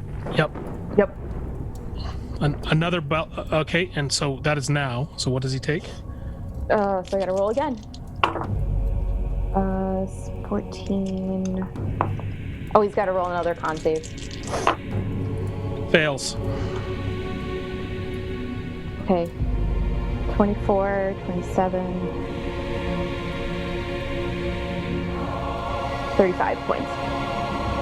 Oh man. I'm shaking right now. All right. Here's a quick 58 Okay. damage to you. Thank you so much. Have a great day. Here we go. All right.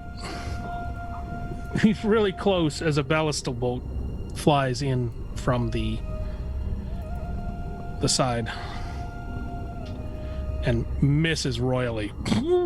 Careens off the side of the tower. Rook, we are to you.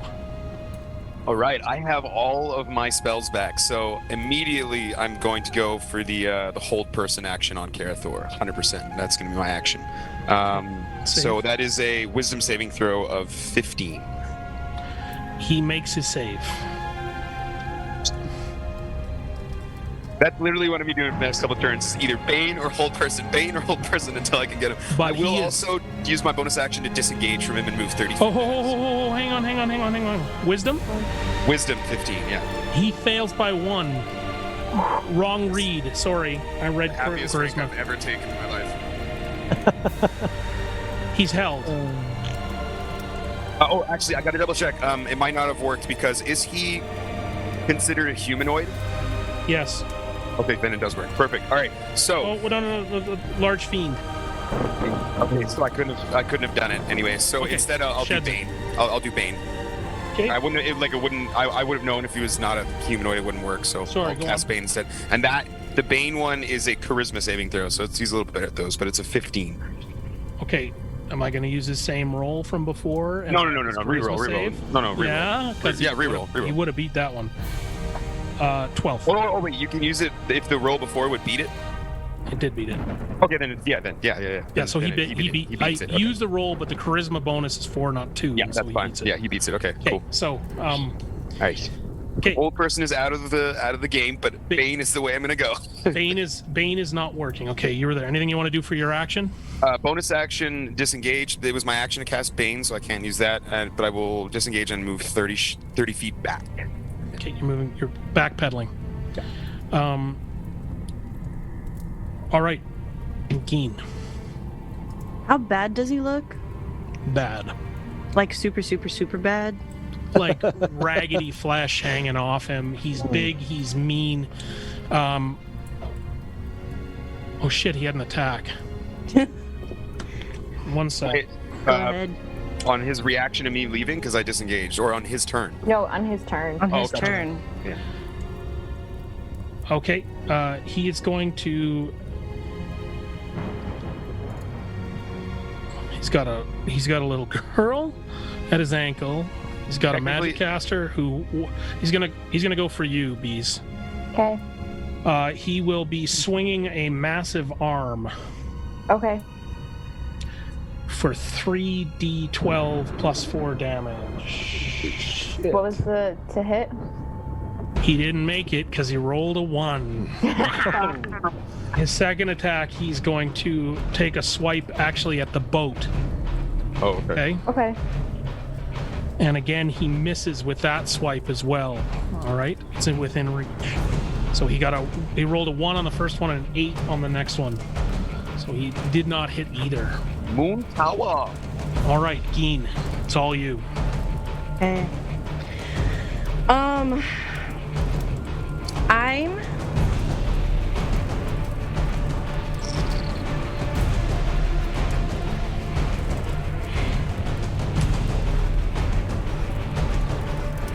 I'm gonna pull out one of my crescent arrows, but I'm going to hold my attack because I want B to take him down, and I'll hold the bow. I'll hold it out, like stretch it out, and I'll look at her and just tell her, take him down. But after she attacks, if he doesn't go down yet, then I'll let it go. Sounds good. Runt, you are at his knee. Possy yellow goo is trickling down his leg. It's oozing down in front of you from where he's consumed those larvae. You're essentially standing right on his foot, next to his ankle. What do you want to do? I'm gonna disengage and GTFO as far away as I can. Oh, I thought you were going for the boat. I was like, no way. He's not. No, gonna... not yet. Not yet. All right, not yet. Nice. Okay. As you disengage, does he get an attack of opportunity? No, because you're active disengagement. Okay, back you go. Bees. Okay. Moonbeam. Con save. Still in it.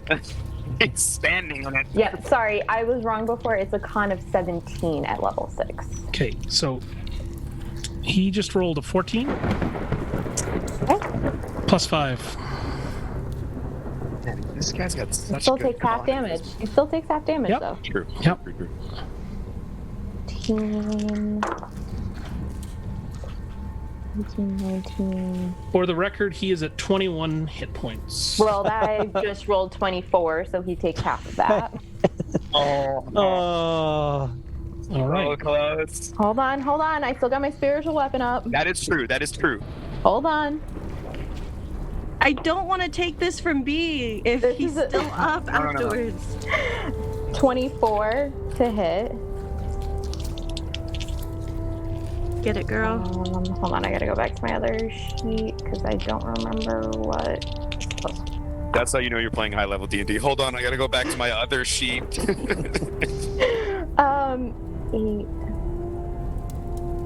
14, 15, 19 points. That should be enough, right? If not, he 19 starts plus his turn in 12. my moonbeam and he takes more damage, so. That's enough because he had, 22? So, yeah. Yeah. Get it, girl. So 19 points of damage total. Not for the spiritual weapon, For the but spiritual 12 weapon. for Yeah. the Aye! Oh my What does god. the spiritual weapon look like? It is a great axe with crescent moon-shaped blades. So, how would you deliver the killing blow? Get it, girl. Right to the freaking top of the head, just split it. All right. With some sort of divine influence, the moonbeam is cast down upon Karathur's form. Immediately starts to scorch everything, and he begins to try to wrench free of it. But it just is sort of falling him, and he's not willing to give up his footing, so he's kind of keeping his head out of the light. And then this twilight cleric, springs unnaturally high using her Shatterkai form, plants a foot on top of the marble. A silvery ooze surrounds it, and she rockets up into the air 50, 60 feet. Great axe swinging as she comes down. Karathur has a moment to look up and regard her. Before he does, he looks down at Eugene, and he kind of cocks his head as if for a moment that this isn't going to happen, and then his eyes flit back up to the axe as it enters the top of his skull and begins to peel back the entire left side of his face, right through his ocular cavity, and this pulsy blue-green garbage starts to come out as you bury your axe in, hang from it briefly, and then fall down to the earth and land on silvery feet. And I'm just gonna sigh of relief. His form reels, turns, and falls towards the marble. His entire mass collapses upon it, and suddenly light bursts forth from it and just incinerates his body, and it falls away from this orb, and the orb then glows bright in this dusky place and starts to hover about 4 feet off the ground, rising itself up out of this pile of ash. The purple light that was at the top of the tower begins to recede, fade down to nothing.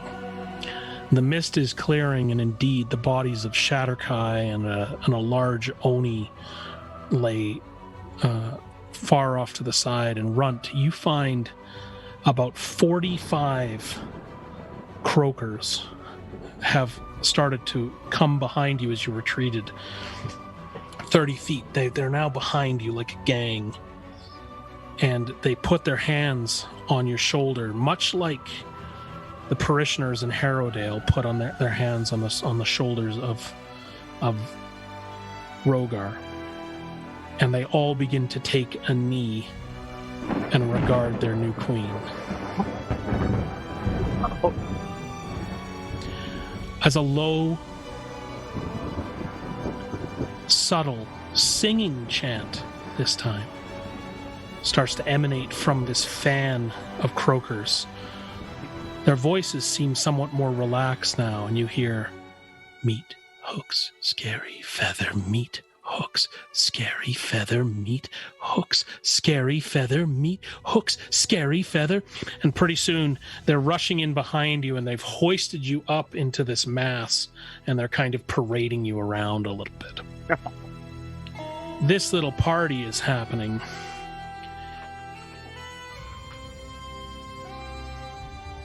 Geen, at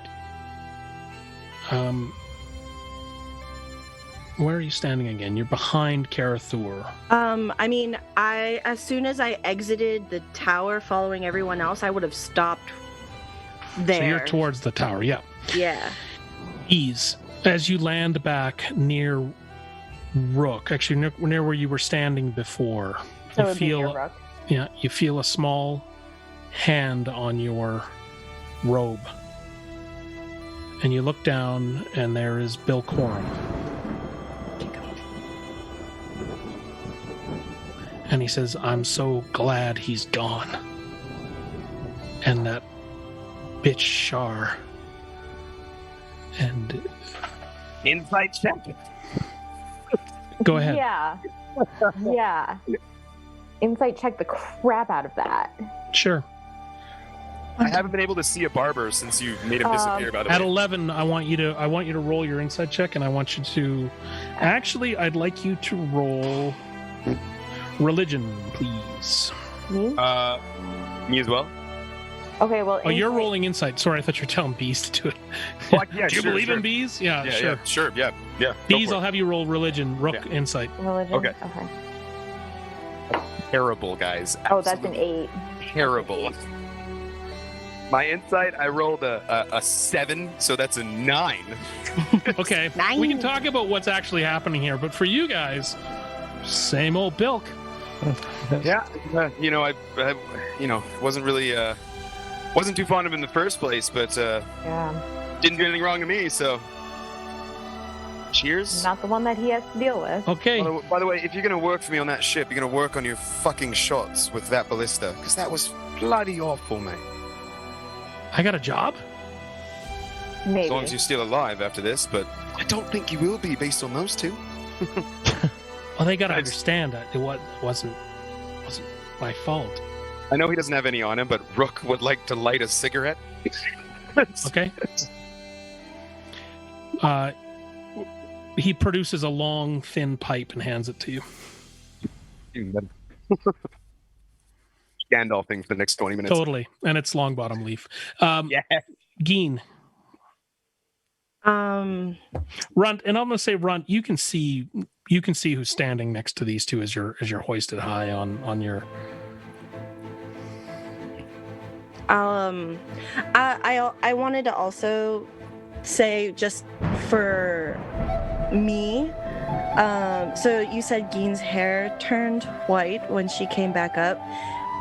Can I say that the length went back to the original one before Bill cut it? So Yeah. it grew? Okay. Because, yeah, she did not like that haircut after everything that happened. Cool. She regretted it. But anyway, she'll just walk forward. Obviously can't get too close to Runt, but walk close enough to Runt where they can make eye contact, and she'll just smile at her. So, triangularly, we have the three parties here standing. We've got, if I'm facing the tower, I've got Runt over here to the left. I've got Geen looking at Runt from the right. And right where I'm standing, in front of both of those, is the party of three, right? Geen. From the sky, you hear a hum. Like this. The rapid beating of four wings.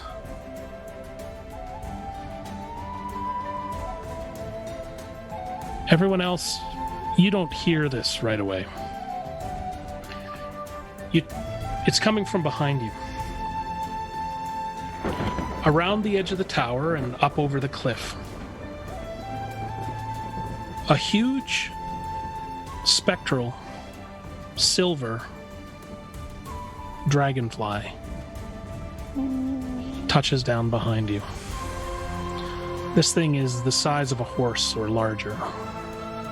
Wings 30 feet across. I go to it. You notice on its back behind the head, as it's doing its dragonfly thing with its eyes. It sort of looks at you with its, 10,000 lenses. And you see behind its neck, it has a bridle. Oh yeah, I'm getting on it.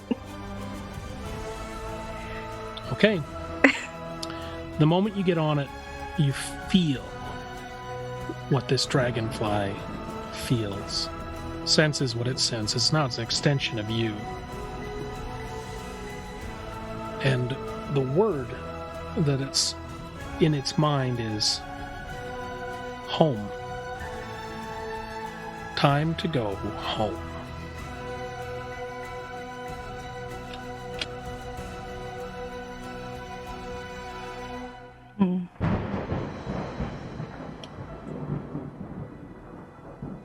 Do I feel like if I talk to it, it will respond to me, or I just hear the word home? You get the sensation it's here to take you home.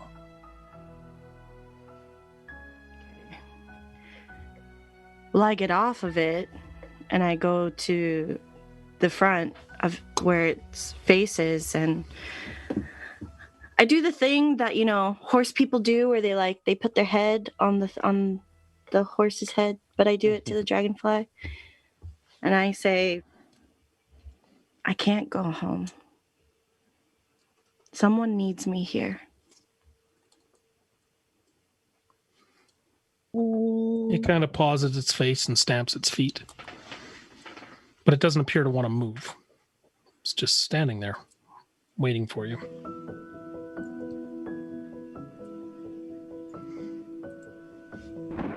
I'll tell it to wait. And it will wait. And I'm going to go back to Runt. Runt, you're still kind of getting crowd surfed. I rolled a 24 on trying to stealth through the crowd. Good. To hide among the kids so that she can't find me. Okay. Oppose is 24 there, Keen. Step If you in. Let's go. Perception. I cannot roll above a 24, even if I roll a nat 20. Yeah, I rolled an 8. Yeah. She's looking for you, Runt, and you're able to dodge around her. You see her searching for you. If that's what you're doing. Pardon me, Keen. That probably... I mean, yeah, I'm looking for Runt. She is gone. Where'd she go? Well, she has decided that she can't have any close friends because they've literally all died. So she's dipping. Okay. I mean, she's got to get out of there somehow, though. Actually, she's kind of into the Shadowfell. It's kind of her thing. Okay. Yeah, I guess. I mean, Is there any? could I roll? Could Sorry, I just roll? 1 second. Is there anything you want to do before you leave this scene, Runt? Like Rogar's armor, anything you'd like to do? No, she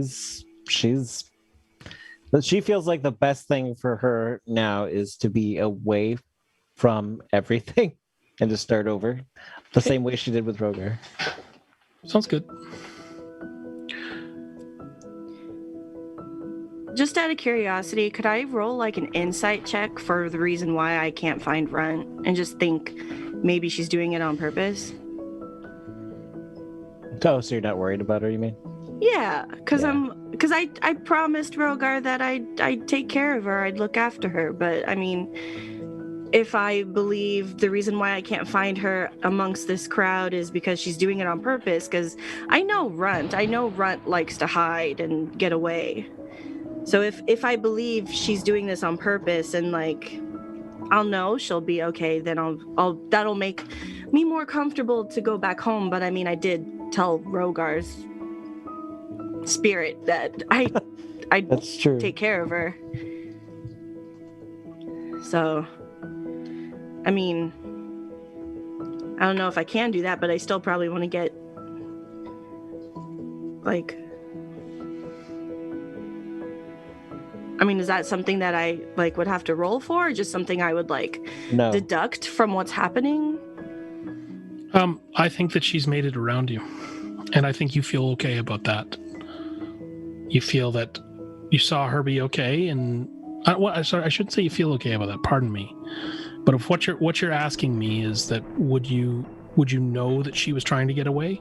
Yeah, like I know I think so, yeah. she likes to hide, and I know she likes to go off on her own separately, like when we were on the island with the so hags. I would say yes. You know that if she's avoiding you, she's avoiding you. So she's got the ability to do that if she chooses to. You saw her crowd surfing with these others. There's some other croaker up there now getting surfed around. That kind of looks like her, right? Clarissa. Yeah, that's where Clarissa settles up there. Okay, then can I go up to B and Rook? I don't care about Bilk. I just want to go up to B.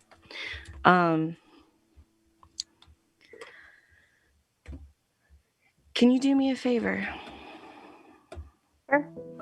Can you send Runt a message? I can't seem to find her. I can. Tell her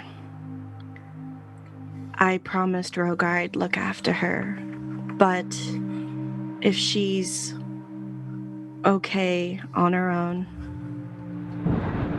then that's okay too. I'm going to head home. But if she needs me, she can come find me, or I can come find her. I'll send the condensed 25-word version of that.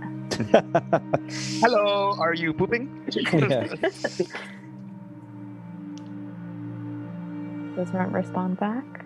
She doesn't have to, just as long as I know that she gets it in her head. Yeah, she'll get it.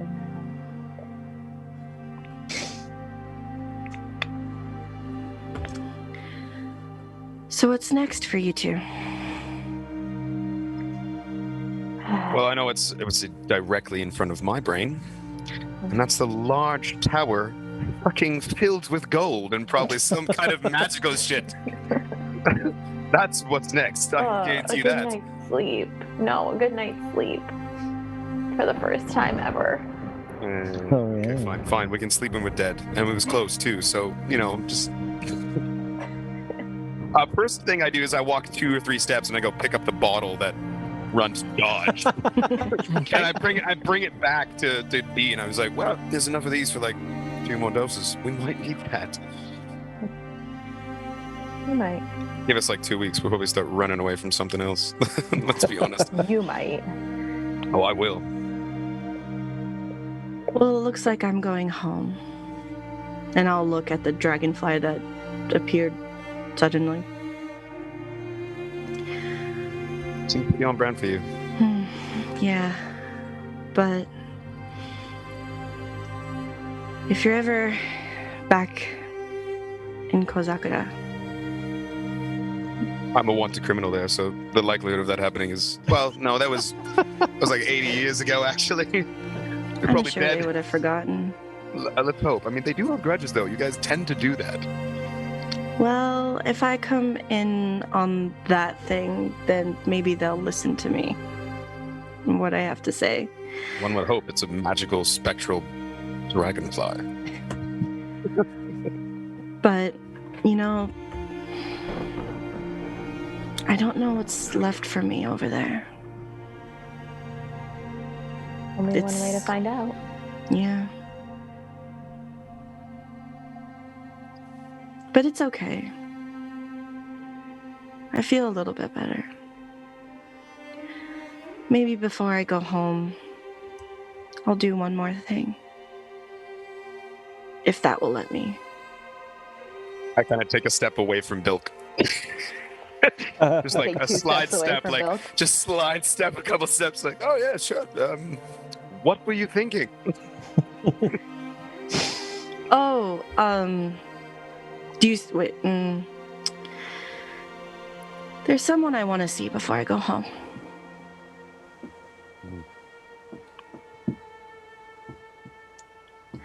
Damn wizard that went to find his father. Rook slaps B on the side of the shoulder and goes, I fucking told you. And the studio audience goes,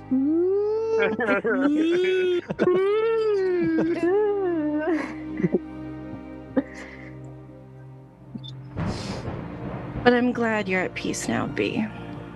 Thank For you. what it's worth. Thank you. And hopefully you can find that peace too. A lot's happened within the last year and a half. But it's a new start. And I'm sure Runt will be fine. One thing's for sure, Runt can hold her own. Especially now she's got a bloody army of children, which is really weird to say. I don't know if I'm okay with it. You know what? Let's just... This is Shadowfell. Weird things happen. Let's just let it be. No wrong. Well, at least I know she can hold her own and she's not going to be by herself. We'll keep an eye out for her. Really? Yes, we will. Right, we'll keep an eye out for her. That's my rubber arm. Smack him on the shoulder. Ow, stop. You're still sitting on a divinity. It hurts when you hit. Well, if you need me, I'll wait for your call. Just a magical message away.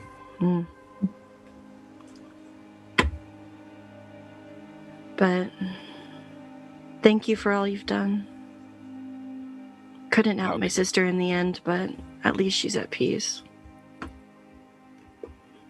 And that's all that matters. If I had to choose between your sister alive and Shar not in the material plane, Elbow Rook. probably take option two. Ow! Quit talking. Yes, Mom. At least we match now.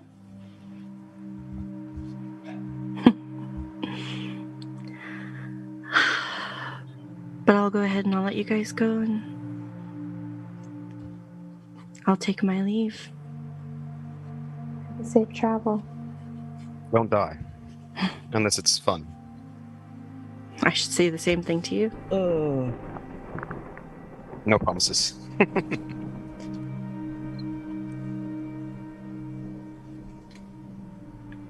Right, I'm gonna go rob an evil overlord. See you later. Just starts running toward the tower to go rage loot.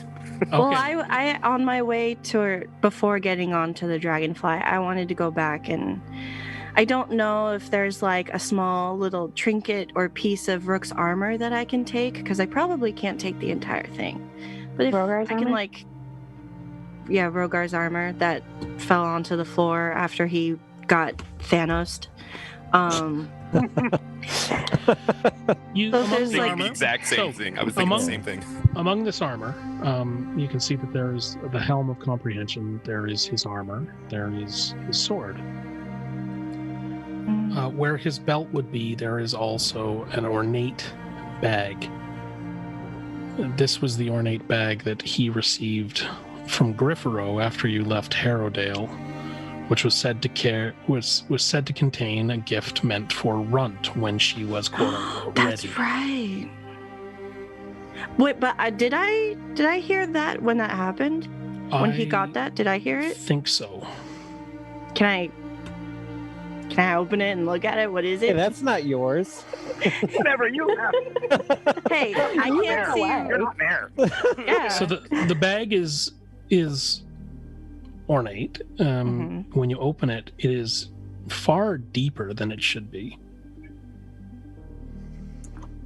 You're able to reach down inside it, and you feel a small metal handle. You pull it out, and it is a familiar mirror with a note attached.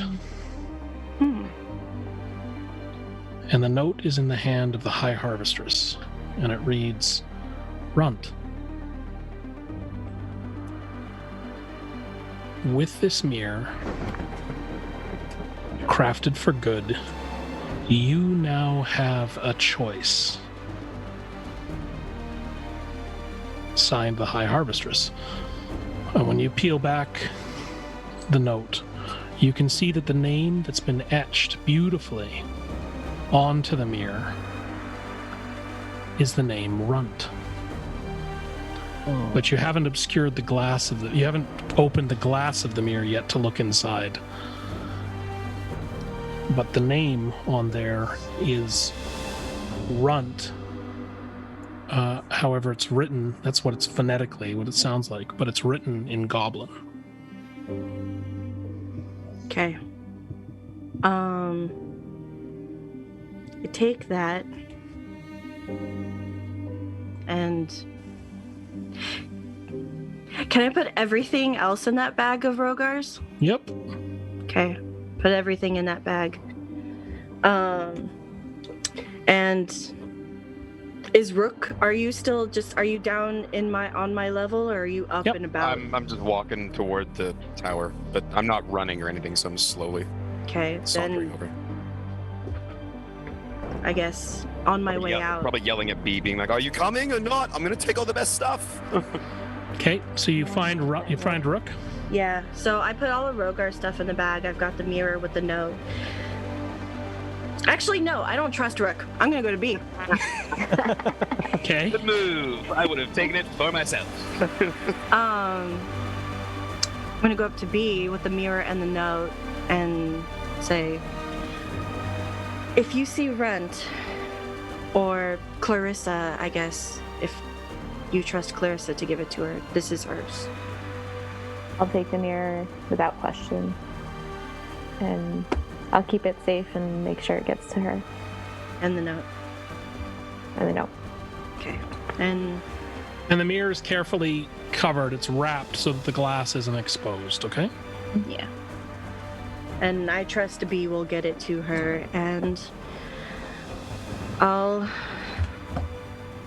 take the bag and get on the dragonfly and go home. That's all.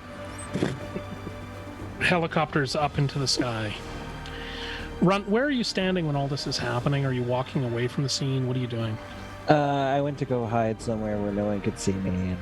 And, Whereabouts would that be in relation to the tower, do you think? Anywhere that I could find that's far enough away that no one will be able to hear her break down and start bawling. Okay, so you're sort of down the trail and off to the side and behind a copse of rocks. Yeah. And as you look up, you can see this,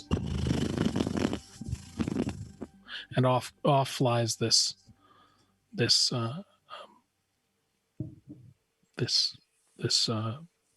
dragonfly. What do you do then? I don't know. Probably set off to explore. Okay, we'll leave you there for a moment. Rook and bees. Rook, you can rage, steal to your heart content. We'll talk about what you might find about that afterwards. But you emerge from the tower after figuring that there wasn't a lot to take off of what was in there, but you found what you could. I just come out with like an armful of stuff, and then for some reason there's like one croissant in my mouth. Yeah, look, you know it. Yeah, dipping it in that yellow stuff. It's like cleaning out the bowl. No, but Split however, pea soup. if there is a soul larva It's a couple. still alive, I will take one, and I will wrap it in some Cloak, bandages, something. something like that. I'll take it, I'll wrap it, and I'll tie it, and I'll just have holding that too as well. And trying to stop it from wiggling so my sister doesn't see. Your new little pet. Yeah. Sure, let's go with that's what I'm going to use it for. Okay, and then you'll do next. What would be your next move? After, if I've been able to search the tower up and down, I'll see if I can go to Karathor, and is he still have any sort of bodily is there anything left of him at all? Even the clothes he was wearing, like the robe or anything like that? No, he is just. What about he's just Bertha? ash. Bertha, she's sort of been mashed up and. I'm looking for like a finger or a nail Sure. or an You can take eyeball. a finger. She's got an eyeball you could take. I'll take the eyeball. Okay, away you go. And then I'll go back to B and be like, oh, I think I got a hag on me somewhere. You got hag on you. You got some hag on you. It's like you're at breakfast. Yeah, exactly. Yeah. Scrambled Quit hag. taking stuff. You Bees. wouldn't I have to take things. You wouldn't understand.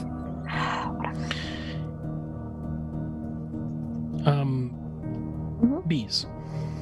So before I follow Rook into the tower, because we all know that's going to happen, I would send a message to Runt saying, before you leave, I have something for you. Okay. It's important. She thinks it's a trap. She's not responding. Okay. I'm going to have this mirror forever, aren't I? Wouldn't you say what it was too? Wouldn't you tell her?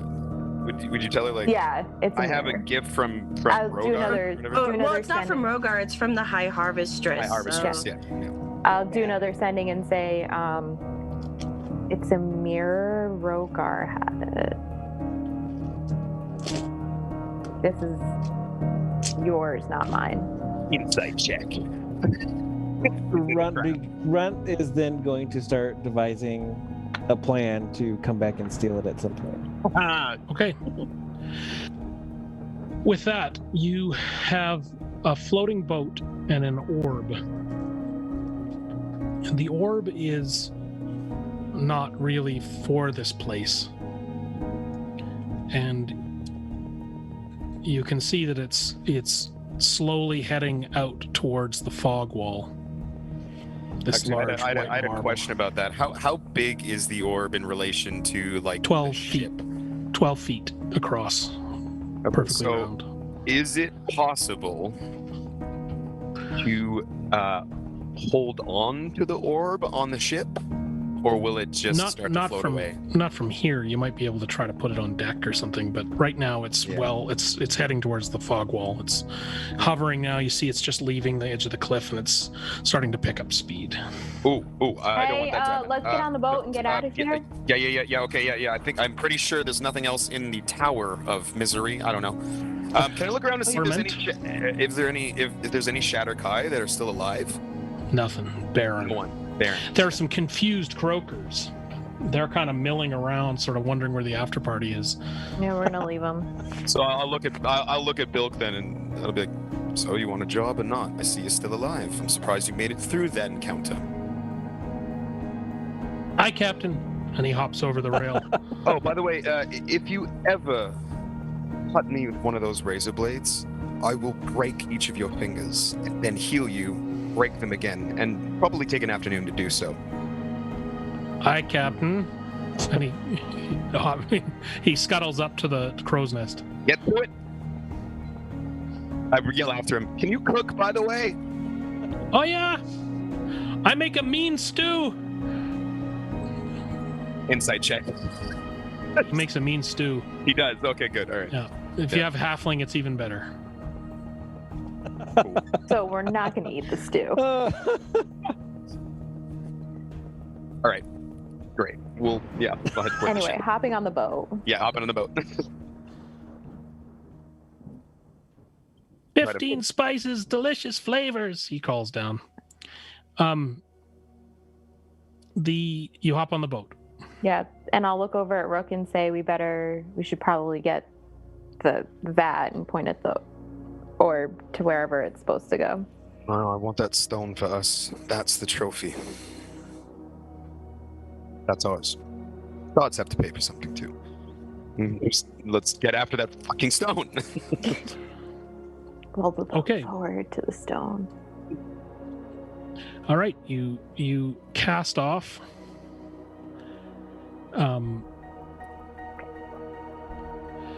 And you begin to sail through the sky, following this orb. And your boat is picking up speed, and the orb is picking up speed. and it's heading towards the fog wall. Once again, Runt, now you saw a dragonfly fly overhead, and now you see this. And as much as you were trying to hide, a couple of the croakers have now sort of found you and are just sort of sitting next to you, watching you for what you're going to do. Bees and Rook, the boat picks up. You're carrying a bag of holding with you containing a mirror for a friend. Oh no, the bag of holding went with Geen. She just left a mirror. Oh, pardon me. The mirror. You're carrying a mirror left for a friend. The bag of holding. I'm full on Pirates of the Caribbeaning it. I'm climbing to the top of the mast, next to the edge of the top of the flag, and drinking with one hand. You hear a bunch of flaps open on the side of the boat, and powder cannons sticking out. You know, and you see Bill Coram, you know, up on some of the rigging as you fly, and Bees, maybe you've taken a place by the wheel. Yours. Rook is humming to himself, and really bad eggs. When you have hotties, yo ho. When you take a moment as you're readying to go, and you take a look at the chart that you are. So what I'm going to say is happening is that orb now, you're still ahead of it, and that orb starts to lead you through this fog wall. And you start to cut through this fog wall. And it's not, like before, it takes a while to traverse this fog out of the Shadowfell. And so you are able to head down and look around. And when you do, what you notice on the table are several markers on your map. And those maps are all the name of Shatterkai vessels. Okay. Captain sounds good, but Commodore sounds better. Well, these are the vessels of Karathur, right? Exactly. Yes. So, and the fog continues to close around you. And Bees and Rook, as you charge forward to your next adventure, we're not sure what that's going to be, but you're heading into that unknown. Brunt, you're now surrounded by a growing number of the croakers waiting for leadership, and they're all just content to sort of sit there as the duskiness returns to the Shadowfell, and they're just kind of waiting with you.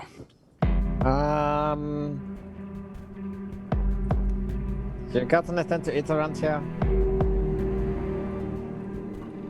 Yeah, we'll find you something. And so they sort of beckon you back to the stronghold. No, you bring it to me. Right away. And they scamper off.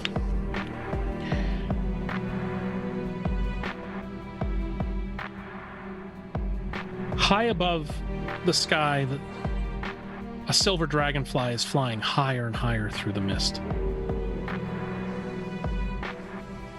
It's agreed to take you home, Geen.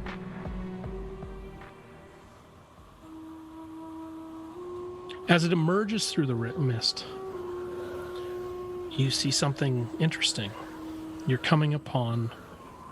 You cut through the mist, and now you see a white rock wall here. And the dragonfly is carrying you higher and higher along this rock wall.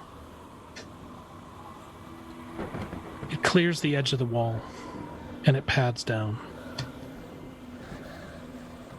And there, standing in front of you, is your brother, and your sister, and Goro, Clara. Rogar's not there. And there is a woman in long white robes. And she walks over to the dragonfly and she caresses it.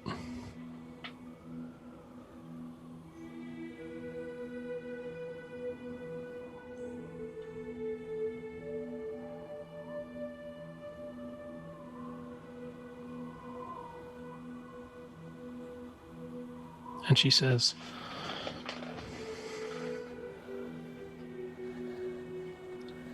"You were the right choice."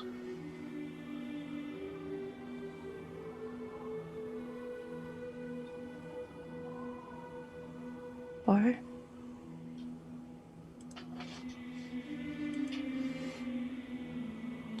For stopping my dark sister.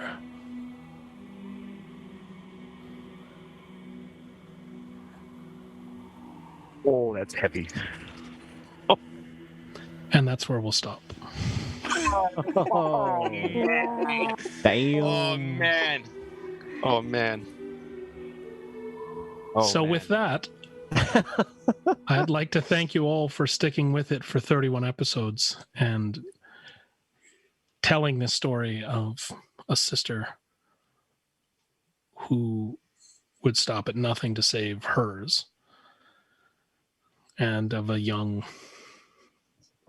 girl struggling to fit in, of a wizard of Waterdeep who is out there to fulfill a holy or a promise to his father and a promise to his order, and a dragonborn that unfortunately was unable to complete his quest, but found a new quest, perhaps one that mattered more. And a couple of siblings who were able to shed some pretty horrific past and return to make good on a few oaths of revenge. So maybe in just the last few minutes here, we could talk about where your thoughts are at the end. We only have a few minutes here before we have to say goodnight, but First, I gotta say, I wish I could draw, because every single one of the things from tonight's episode should be drawn in like full color, but I don't have the skill to do it. So Same. for Yeah. sure. I want to say a big thank you to Tim and everybody, and our producer. Yeah. and our producer. Yes. Yes, that's the word that I was thinking of that my Our brain didn't producer. want to think of. For just making this epic. The wizard behind the sound. It would not be the same without music. Well, tonight was, I think, was a new level. If it was up to me, Oh, yeah. so I'd say if I was to award a bean tonight, I think I would give it to our producer. Yeah, for Being sure. producer. 100%. Good. Any other parting thoughts as we say so long? And Banner and Chance is going to be moving. Is going to be going on a bit of a hiatus, is what I'm going to say, because it's time to take a bit of a breather. I will say that I hope the hiatus is short, because my Saturday nights are going to be boring. Nah. There's a lot more to the sibling story, so I don't want to lose that Well, momentum. yeah. When we started out, it was going to be we were going to move into a module, and then it all ended up being homebrew. Yeah. Wow, what a mouthful that was. That was a big bite. But anyway. Yeah, from where we started to where we're ending now, like, definitely not what I had expected. But I mean, A lot of dead people, like a It's- lot. but it's still like everything made sense Mhm. for what happened, and I don't regret the fact that a lot of things happened and a lot of friends died, but I mean, c'est la vie. Yeah. I like that we latched on to one character and kind of made it like their story as well too. I think that was a really smart idea, because like it was like a focal point. You know what I mean? Mhm. And it felt more rounded out in the end because of that. You know?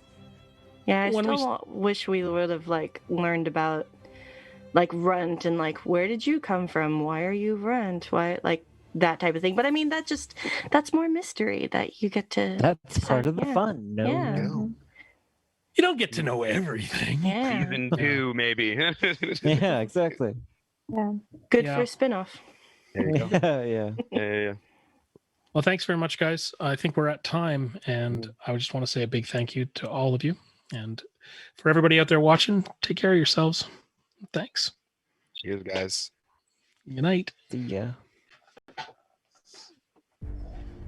I'm going to keep waving. 5 seconds left. Sure, yeah, whatever. You